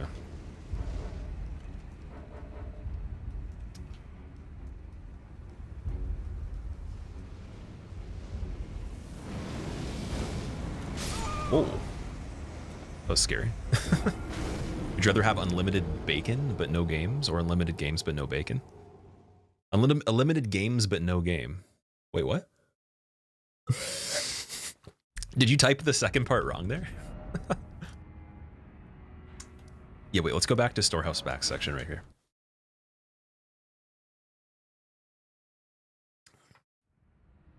The Cold War is what got us the moon landing, so we should see. Yeah, I guess we'll see. Like the one thing that's important to pay attention to, I guess, is exactly how things are structured, like how they're presented to you is important, more like even less sometimes than the actual information that's packaged there. But yeah, so it doesn't mean I'm not gonna like actually be aware of things that are stated or whatever, but it's just like, will I be like consuming it a certain way and like really enjoying it? Probably not the same way as some people do. Yeah, also I think as a topic too, the discussions you can have about that are like, they're so open-ended that it's really cool for just like theory and stuff, but it's not enough to like get the ball moving anywhere. For like from my standpoint, like if I start to like really dig into like space travel, I don't think I'm gonna get the ball rolling for anything. You didn't? It's very clear. So which one would you rather? Wait, let me read this again. This is a funny statement here. Would you rather have unlimited bacon but no games, or games unlimited game but no games? Yeah, I don't know. Would you rather have unlimited bacon but no games, or games unlimited game but then no games? That doesn't give me a clear answer there. I'm gonna pick the second one. Do you think aliens exist has to be the question? I don't think that's important either, really. Like that's not a factor in me even saying this. It's kind of like, again, one of the other directions you can go that could just be like an open-ended thing, but again, I guess it's because, again, like the mystery of space, or how it's perceived to be a mystery, is the backboard of all that anyways. Like that is the foundation of why you have the information being presented to you the way it is. If there wasn't a need for it to be a mystery, in the narrative that it's not, then you wouldn't get that. But in the reality that it actually is a mystery, and everything that's portrayed is exactly accurate one-to-one as soon as they get the information they tell you, and you believe that, then it still has so much to be discovered then. So that therefore even a development won't necessarily change anything based on the perceived pace of how things have progressed in my entire lifetime. If you actually pay attention to a timeline of how things progress with information, and it has a certain pace to it, I don't think the pace will speed up too much in my lifetime. That's just what I take on. Now, if it did, that's also in the reality that I believe, let's say we're taking, you know, benefit of the doubt that everything is accurate all the time from those leading sources and they're not withholding anything and it's all timely. In that reality, you know, if it does accelerate a lot, then yeah, there'll probably be some sort of reason that's outside of that. That's my guess. But if it's within the same notion that, oh yeah, we didn't know we could accelerate all these things, but now all of a sudden all this stuff just randomly popped up and now we can. I don't believe in that reality, but like if it happened, then that'd be cool. I'd have to reformat how I think about certain things. But then there'd have to be proof that the narrative that, you know, they're giving you information exactly when it happens and it's all timely and accurate, that'd have to be real. So then there has to be proof of that. And how can you prove that? No one can prove anything like that. So it's the hard part. We can find things that maybe like they shed light on other contesting ideas within the same subject matter, but like that still doesn't matter either if you're not really going to try to have a goal out of discussing it, right? Unless you just want to spitball.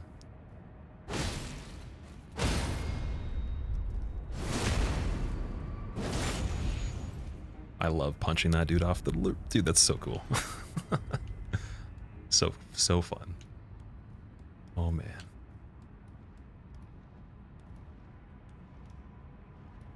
Take your time to digest it. It's a hard one. I don't know. I honestly don't understand the statement originally for the question on that one. At the end of World War II, the world was split in two, East and West. This marked the beginning of the era called the Cold War. That sounds like the beginning of Call of Duty. It's like, this town was a ghost town. Now people are no-scoping on your kill cam and mom's getting the camera. Okay, so we can definitely just jump off of here. I don't think that's the point, though. We have to go up, right? Go up to go down to find the statue to move the thing, I think.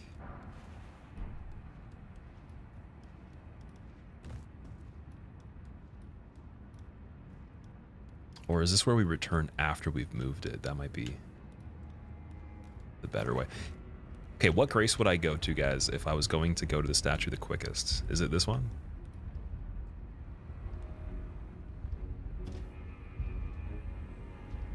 Oh, here's a lever.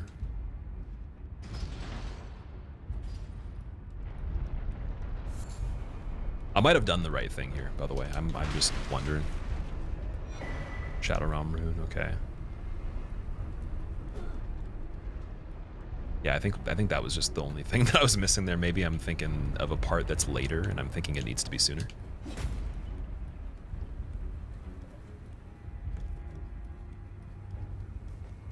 Do you need me to rewrite it, Pops? If you can rewrite it, that would be a big help, but I just didn't understand it, yeah.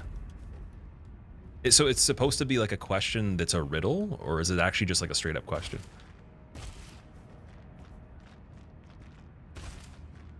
Wee. So now this would bring us to almost the top of here. Yeah, this is where Mesmer is, isn't it? Oh, don't die. Don't be dying there. Watch out. Yeah, Mesmer's right there. So got that unlocked. Nice. And then this is where we go up when the statue is activated properly, I think.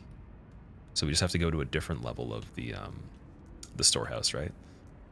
But does that mean that to get the progression to Gaius, you have to kill the hippo? Still got the NSX Apple. I never actually had an NSX like for more than a day. I bought one and then I undid the bill of sale the same day before I left the dealership. So I owned one for an hour, technically. You might be thinking of something else.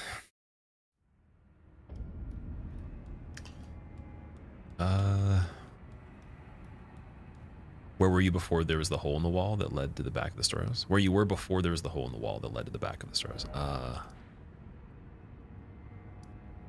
I think it was from Tree Worship Passage, right? Go back to the area before you drop down. Okay. I think I get what you're saying. Because this is now, yeah, where we go to Mesmer. So let me figure that one out. Would you rather have unlimited bacon but no more video games, or games unlimited games but no games? Okay, so that was written a little differently with like the way that you separated the stuff, I think. Would you rather have unlimited bacon but no more games, or video games or games? Okay, so games is implying that you have a separate category that's not a digital game. Unlimited games but no games. So the second part, unless you're like I'm not getting what you're referencing for games, it sounds redundant. So you're saying unlimited games but no games. What does the but no mean? Like no interacting with them from me, or they exist but they don't exist? Like how does that... Does anybody else understand that question? Maybe this is like super basic and I'm just not getting it, but that doesn't I don't understand.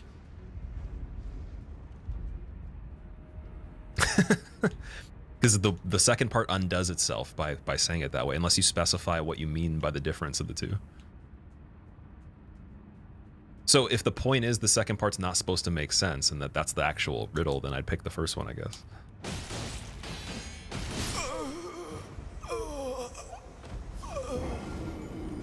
Maybe that's the point? I don't know.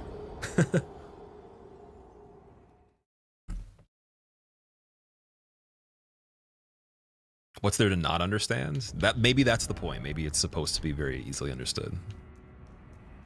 Okay, so we're back at the area here. Back at the storehouse. Then we go up. And we have to progress. Or maybe... Wait a second.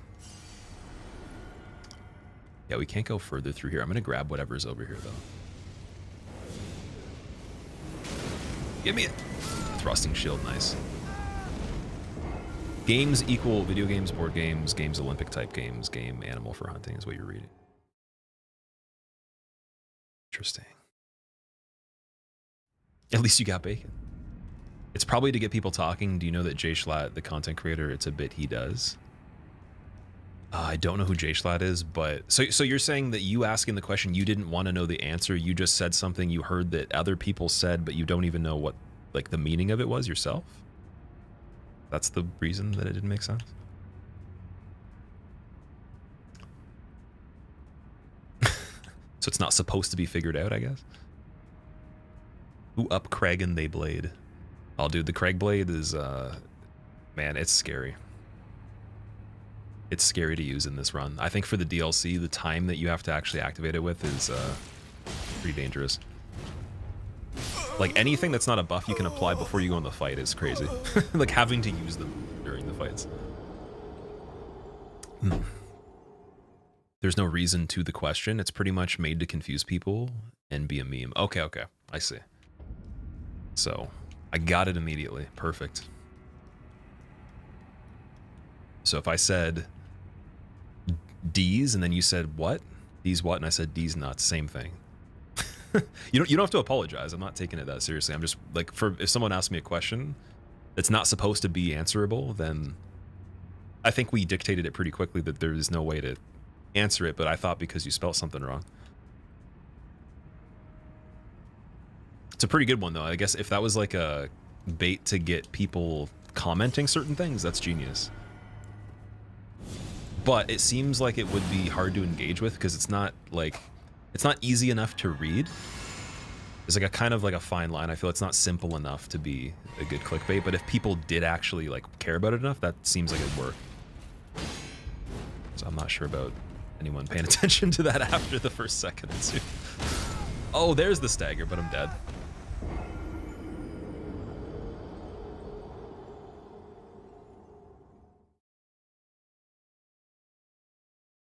You could see it as unlimited video games, but no game as in flirting game, I guess. The problem is it's not about the unlimited part. It's about like the second part of the question says unlimited games, but no games. So like there's no tag that differentiates the two things. So you're undoing the thing you said because there's no distinction, right? So like it makes people have to make an assumption, even if you seriously want them to answer it, where like there's something you could write that might have better indications of what you're talking about that's still confusing. Or like a riddle, that's going to be better. But you just gave me an idea though. I'm gonna take a picture of this because actually I want to try something out now. Best drip in the DLC. I liked the Mikola crown, the consort crown thing, and then I think there's a robe that goes with it too, or something like that. I was wearing that. I don't know. It's a good question. I'm not a fan of like heavy armor sets or anything. Like, they look cool for sure, but it's not like my main go-to. And there wasn't a lot of light armor in the DLC I found that looked amazing. So I think I need to go find more stuff. Oh my god. Still trying to confuse since you don't want to clarify? Okay. You repeat it as long as you want to meme on somebody. That makes sense. I'm just wondering, like, I feel like there's better things, like even with the prank calls too, there's better ways of keeping somebody in the conversation. You have to give them enough like reason to make them think you're actually doing something that's going in a direction for a while, and then you start to pull like the more extreme stuff later.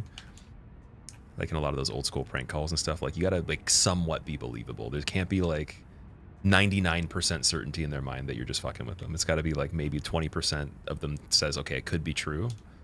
And especially if you catch somebody in a professional setting, like if it's like someone at their job and their job is to answer questions, then you could fuck with them with that for sure. Don't go and do that though. That's not a good idea. Okay, we're skipping this guy completely. Oh, there was a thing behind the bookshelves that I didn't go to. I think that's what I'm missing. It's over here, right?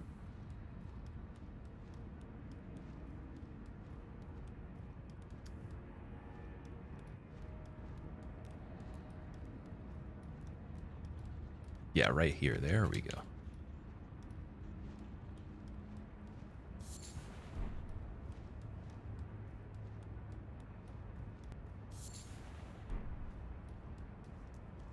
And there is what we want.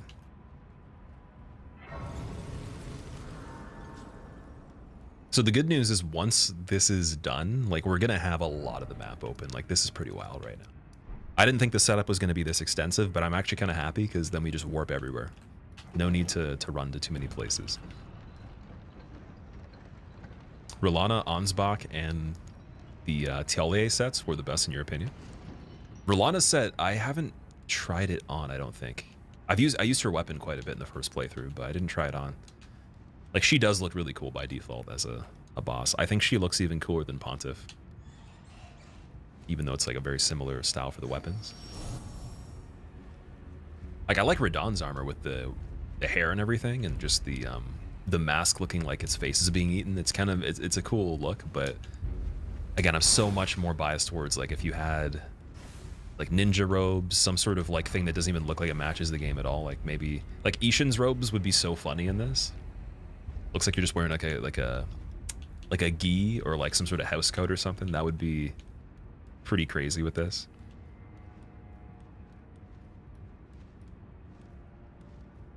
Even like light samurai armor is pretty cool.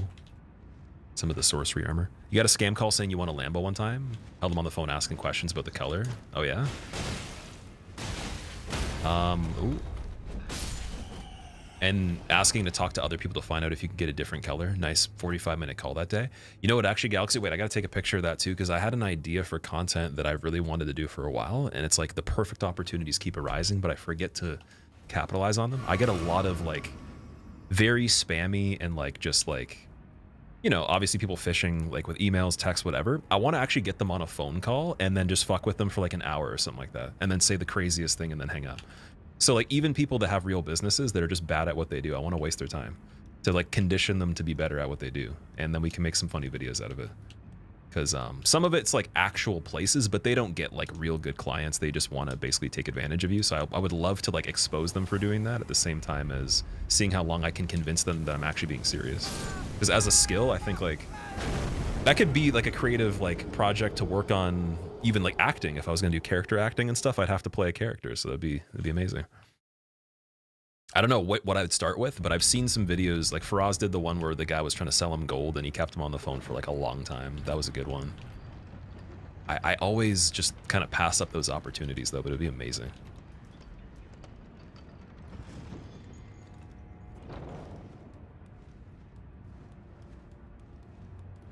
He does it to other YouTube content creators. Pretty funny. Pops, you got to show me the video you're referencing from where that's from. I want to see how it actually affects other people. because it sounds kind of funny if it works. I'm just confused because I took it like as a, it could be a riddle, but how does it work though, right? Like it wasn't obvious with the rules of, because again, like its actual gimmick is that it doesn't make any sense. Like it doesn't even make sense as a joke. It's just like an incorrect statement, right? Or it's a poorly written sentence. But yeah, the scam call Lambo one too, just on that note as well, there is a guy that has made several videos about the scam Lambos, and he'll just get a Lambo, or he has his own, and he'll just make it look like he won it, and they get so mad. He did one of saying that he won a house, and then he actually just got the house and like took the pictures and the videos, was like, I got it. They get so pissed off. So if we could make someone even angry for like a little bit on one of those calls, like that type of thing, that'd be amazing.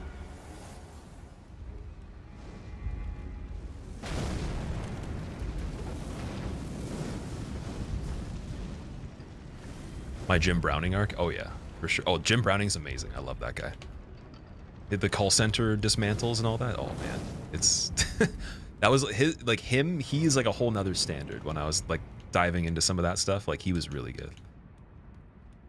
I've always liked Kiboga and like the people that he does stuff with, and I've seen again some mutual friends just do these kind of things, but it's good. It's actually like, it's a needed thing to be able to volunteer your time to waste their time so they can't scam as many people or like not be serving people the best is really like, it's good for their business because they have to unfortunately stop what they're doing eventually. It's going to help them become legit or just move on. It's going to help you make content and make people laugh, and like everyone wins from those kind of things, in my opinion. So I sent this down. I don't know if this was the permanent area to go to. I think that the reason that there's another cage is because you have to go back up. Crank Yankers? I have, yeah, I've seen Crank Yankers before. Got a call from your parents one time. They had meant to call your brother. He's the preferred child. Svine, what's up? How's it going, dude? He's the preferred child. What did the call say? What did they say to you? I'm curious. Oh my god. Oh yeah, we could fall down to the other area there too. They've always been really interesting. The attention to detail with Jim Browning, the fact the one video he went to the point of like, he already like kind of exposed the people, but he went even further. Like he scared the shit out of them. It was amazing.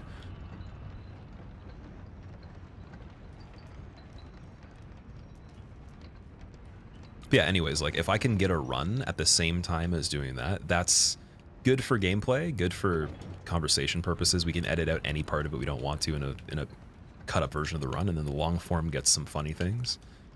Make a lot of like separate videos of that. But yeah, I might start doing it. Might just have to.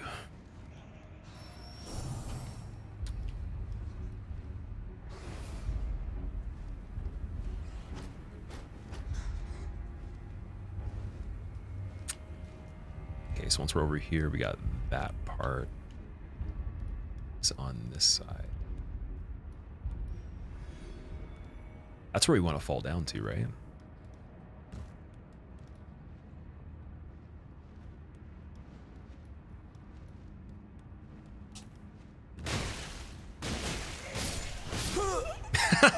Whoa, okay. Nice. Once they heard your voice, they recited the heritage chant backwards, thus renouncing you as their offspring. Oh no. How do you feel being disowned in a way that's so orderly? I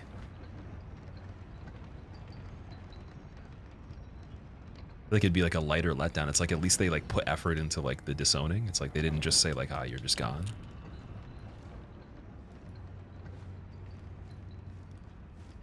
Good idea for a beginner streamer when they don't have much audience interactions. Yeah, no, that could be a great idea for anybody. If it's just a good skill, like there's so many things you'd be training at the same time, so your multitasking would be challenged huge to produce a high quality conversation that's fake just to waste their time and do something that's challenging on the game simultaneously, while also making it presentable enough where unedited would make a great video, and you're still getting whatever, you know, other goal you had for the content. So it's like there's tons of things. I think it'd make you better at speaking, it'd make you better at convincing people that are trying to screw you over, you know, kind of like getting inside their head a little bit more. And maybe again, like it would be a big disaster, but it's funny to try. It's like, I know some people that I am friends with, like they'll waste a lot of people's time on email and stuff, but like that's just not good enough because the email thing can be automated. Someone's on a line, like is like just physically holding the phone, having to talk to you or whatever they do, is so much more like of a high stakes kind of thing for them, because you could just have bots spam emails, like email lists that retrigger on certain things, whatever.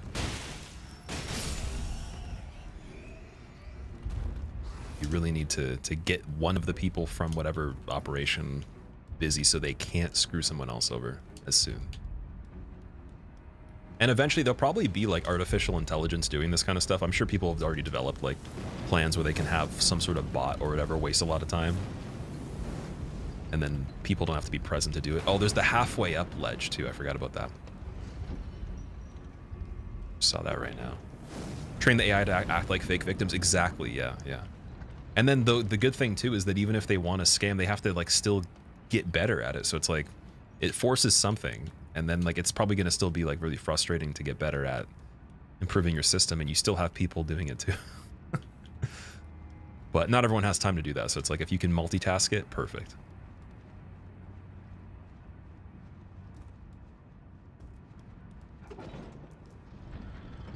Okay, I know I'm really close to where we're supposed to go here.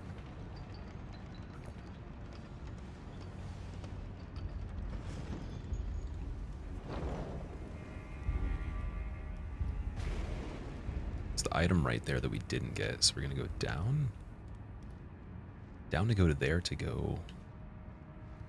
Oh wait, no, down to go to here.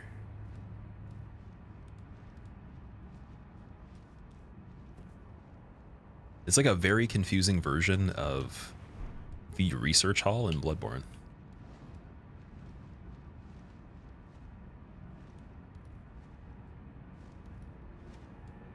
So now I have to figure out, did we already go here?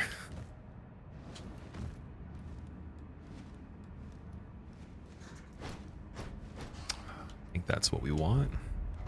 Don't kill me while I'm on the lift, dude. Thank you. If he catches up, I swear.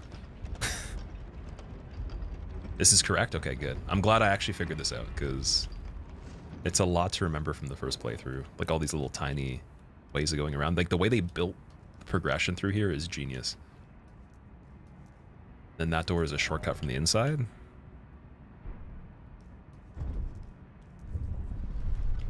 Okay, so if we killed Gaius, not to say that I'm going to go for him first, but if we actually did him first, I'd get 5 blessings right after. That's pretty huge. I think there's still a couple in Shadowkeep I'm missing. I covered pretty much everything in all of the main plains in the area before, other than there's one off to the west that I couldn't figure out how to get the elevation to get. There's a couple in the east I couldn't figure out around where Emir is. And then everything else we haven't actually traveled to yet. There's one I didn't check on that is south of Bellerad as well, like right there. And this like little piece of land poking out. I'm kind of curious. I want to try Gaius and see. Excuse me. The maze is real. You tried booting up your old save and you simply have no idea of where to go anymore. Brain yogurt. Well, hopefully this is helping then. Because I feel the same. It's like you only get little like snippets of things as you were going through it, and that heavily depends on how well you explored the areas too. Like, or if you died a lot and had to rerun it, then you'd know it even better. That's where I think the harder the first playthrough, the better you're going to be at remembering even the navigation. That's another benefit there. There's one thing with level 1 on DS3, the first time playing it, the boss fights were a bonus from knowing them, but like I could not forget where to go if I wanted to, because it was a 200+ hour playthrough blind, so it's perfect.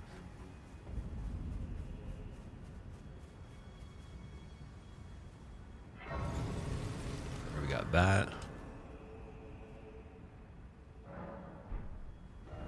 And Gaius is right here, so basically this sets us up for later. We already have the area open for the... Yeah, so everything over here is open for later. Nice.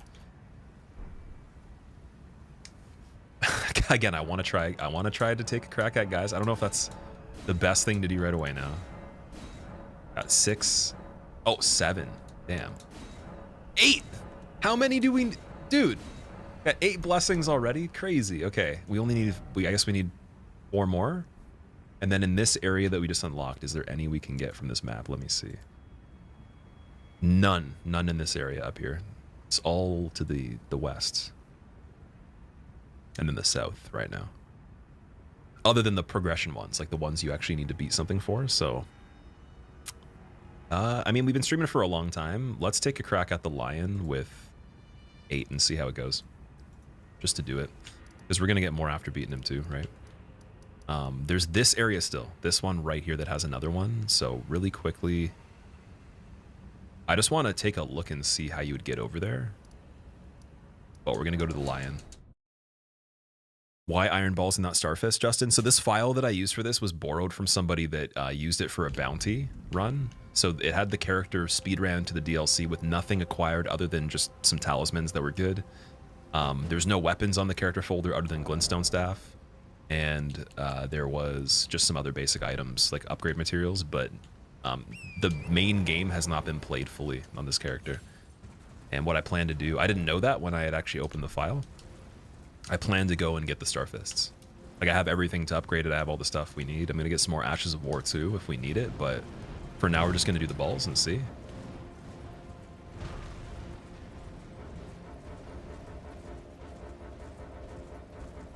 We have the mausoleum guy over here too. Yeah, somewhere up on this cliff is where we would need to be. And I'm assuming you have to drop down, right? So that means we have to go even higher up before we even get to this part. Somewhere from over here.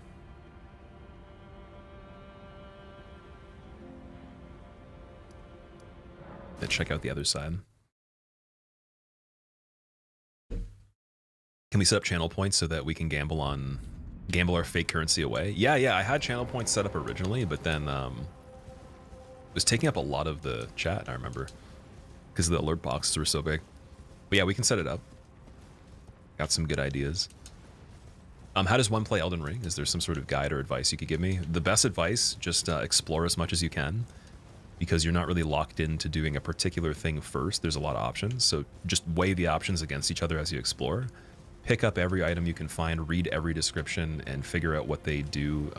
You know, if you need to experiment with stuff and find other strategies, they're there, so use them. Talk to all the NPCs until they repeat themselves, and there's no new dialogue they give, because usually it won't tell you if they're done saying anything. Like, you have to continuously keep talking to them, and then go back to them over the course of the playthrough to see if they've moved to different locations, like if they're in their previous locations, and if they have anything else to say if they are. That's the best advice I can give right off the bat. And as far as strategy goes, if something's not working well for you, and the items being changed isn't helping either, consider just like maybe rethinking how you approach the situation and just pay attention to how you're dying. But a lot of that can be bypassed even just by just pure leveling and items and stuff. For sure, you don't have to be like that dialed in to succeed on it. Oh, there's a cave over here too. I wonder if... Is this the one for the demi-human guy? Or did I not find this before?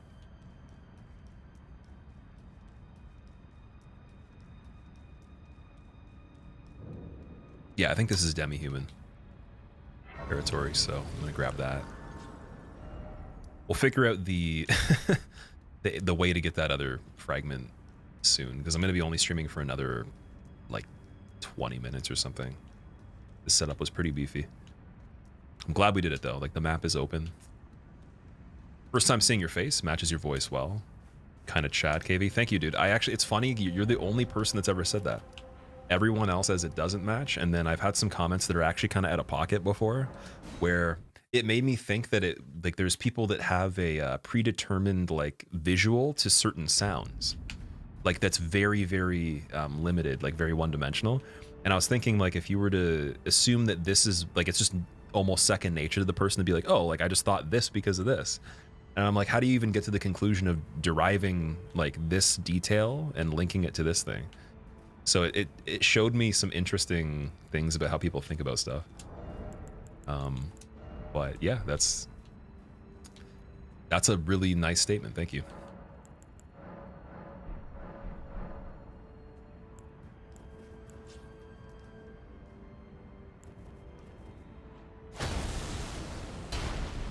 All right, Lion time. No rune activated. Golden Vow, Flame grant me strength. Iron Balls, Craig Blade, plus 25. Doesn't even have Frost Infusion. I probably should go back and do that. Definitely need to go do that right after this attempt. Let's see what's going on. Can I remember anything?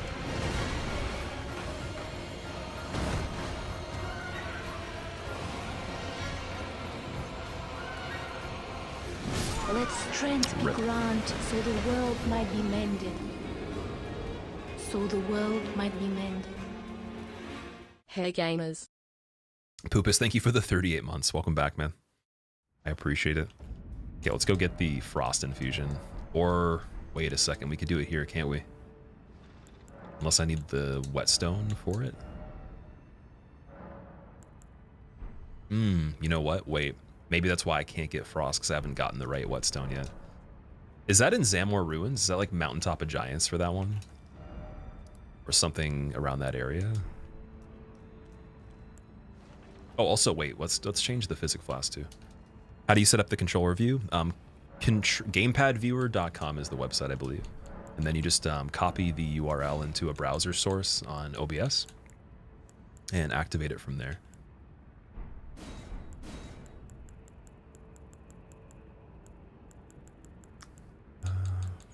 So I want boost poison. No, we don't need that. We want the damage, right? But no, wait, we want Stone Barb. Charge attacks, yeah, these two, for sure. And then instead of Ritual Shield, or even, wait, Two-Finger Heirloom, if I take that off, yeah, I can't use Flame Grant Me Strength unless I switch it after, so I think, you know what? Ritual Shield didn't even save me from the basic attack. Let's just go with doing damage. Do Axe Talisman. Just keep on the Heirloom so I can rebuff.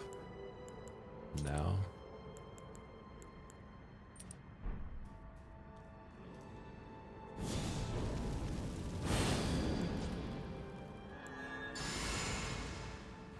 Bloodborne no-hit guitar controller, PP12, that's awesome. What guitar controller is he using? Is it the Rock Band one? Because I want to actually ask him how he got it to work. Mine didn't work on Rock Band, or on Bloodborne, unfortunately. It worked on other things, but not that, though. It's all red. Oh, he made one for it. Okay, that makes more sense.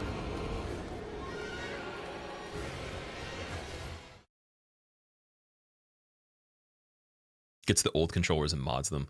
Probably gonna have to do that then. I have a lot of the stuff, like I have a lot of parts from them, and I have like the capacitors, I got like all the tools and stuff. I just need to figure out exactly what you need to do for that. Actually, now that makes me kind of regret selling. I sold a lot of parts for them that worked. A couple near functional, like you could say they're shells, but they were almost functional ones. I should have kept them.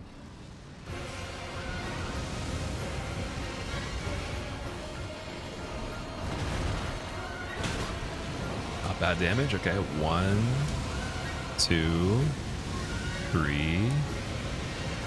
and then he does that. Okay.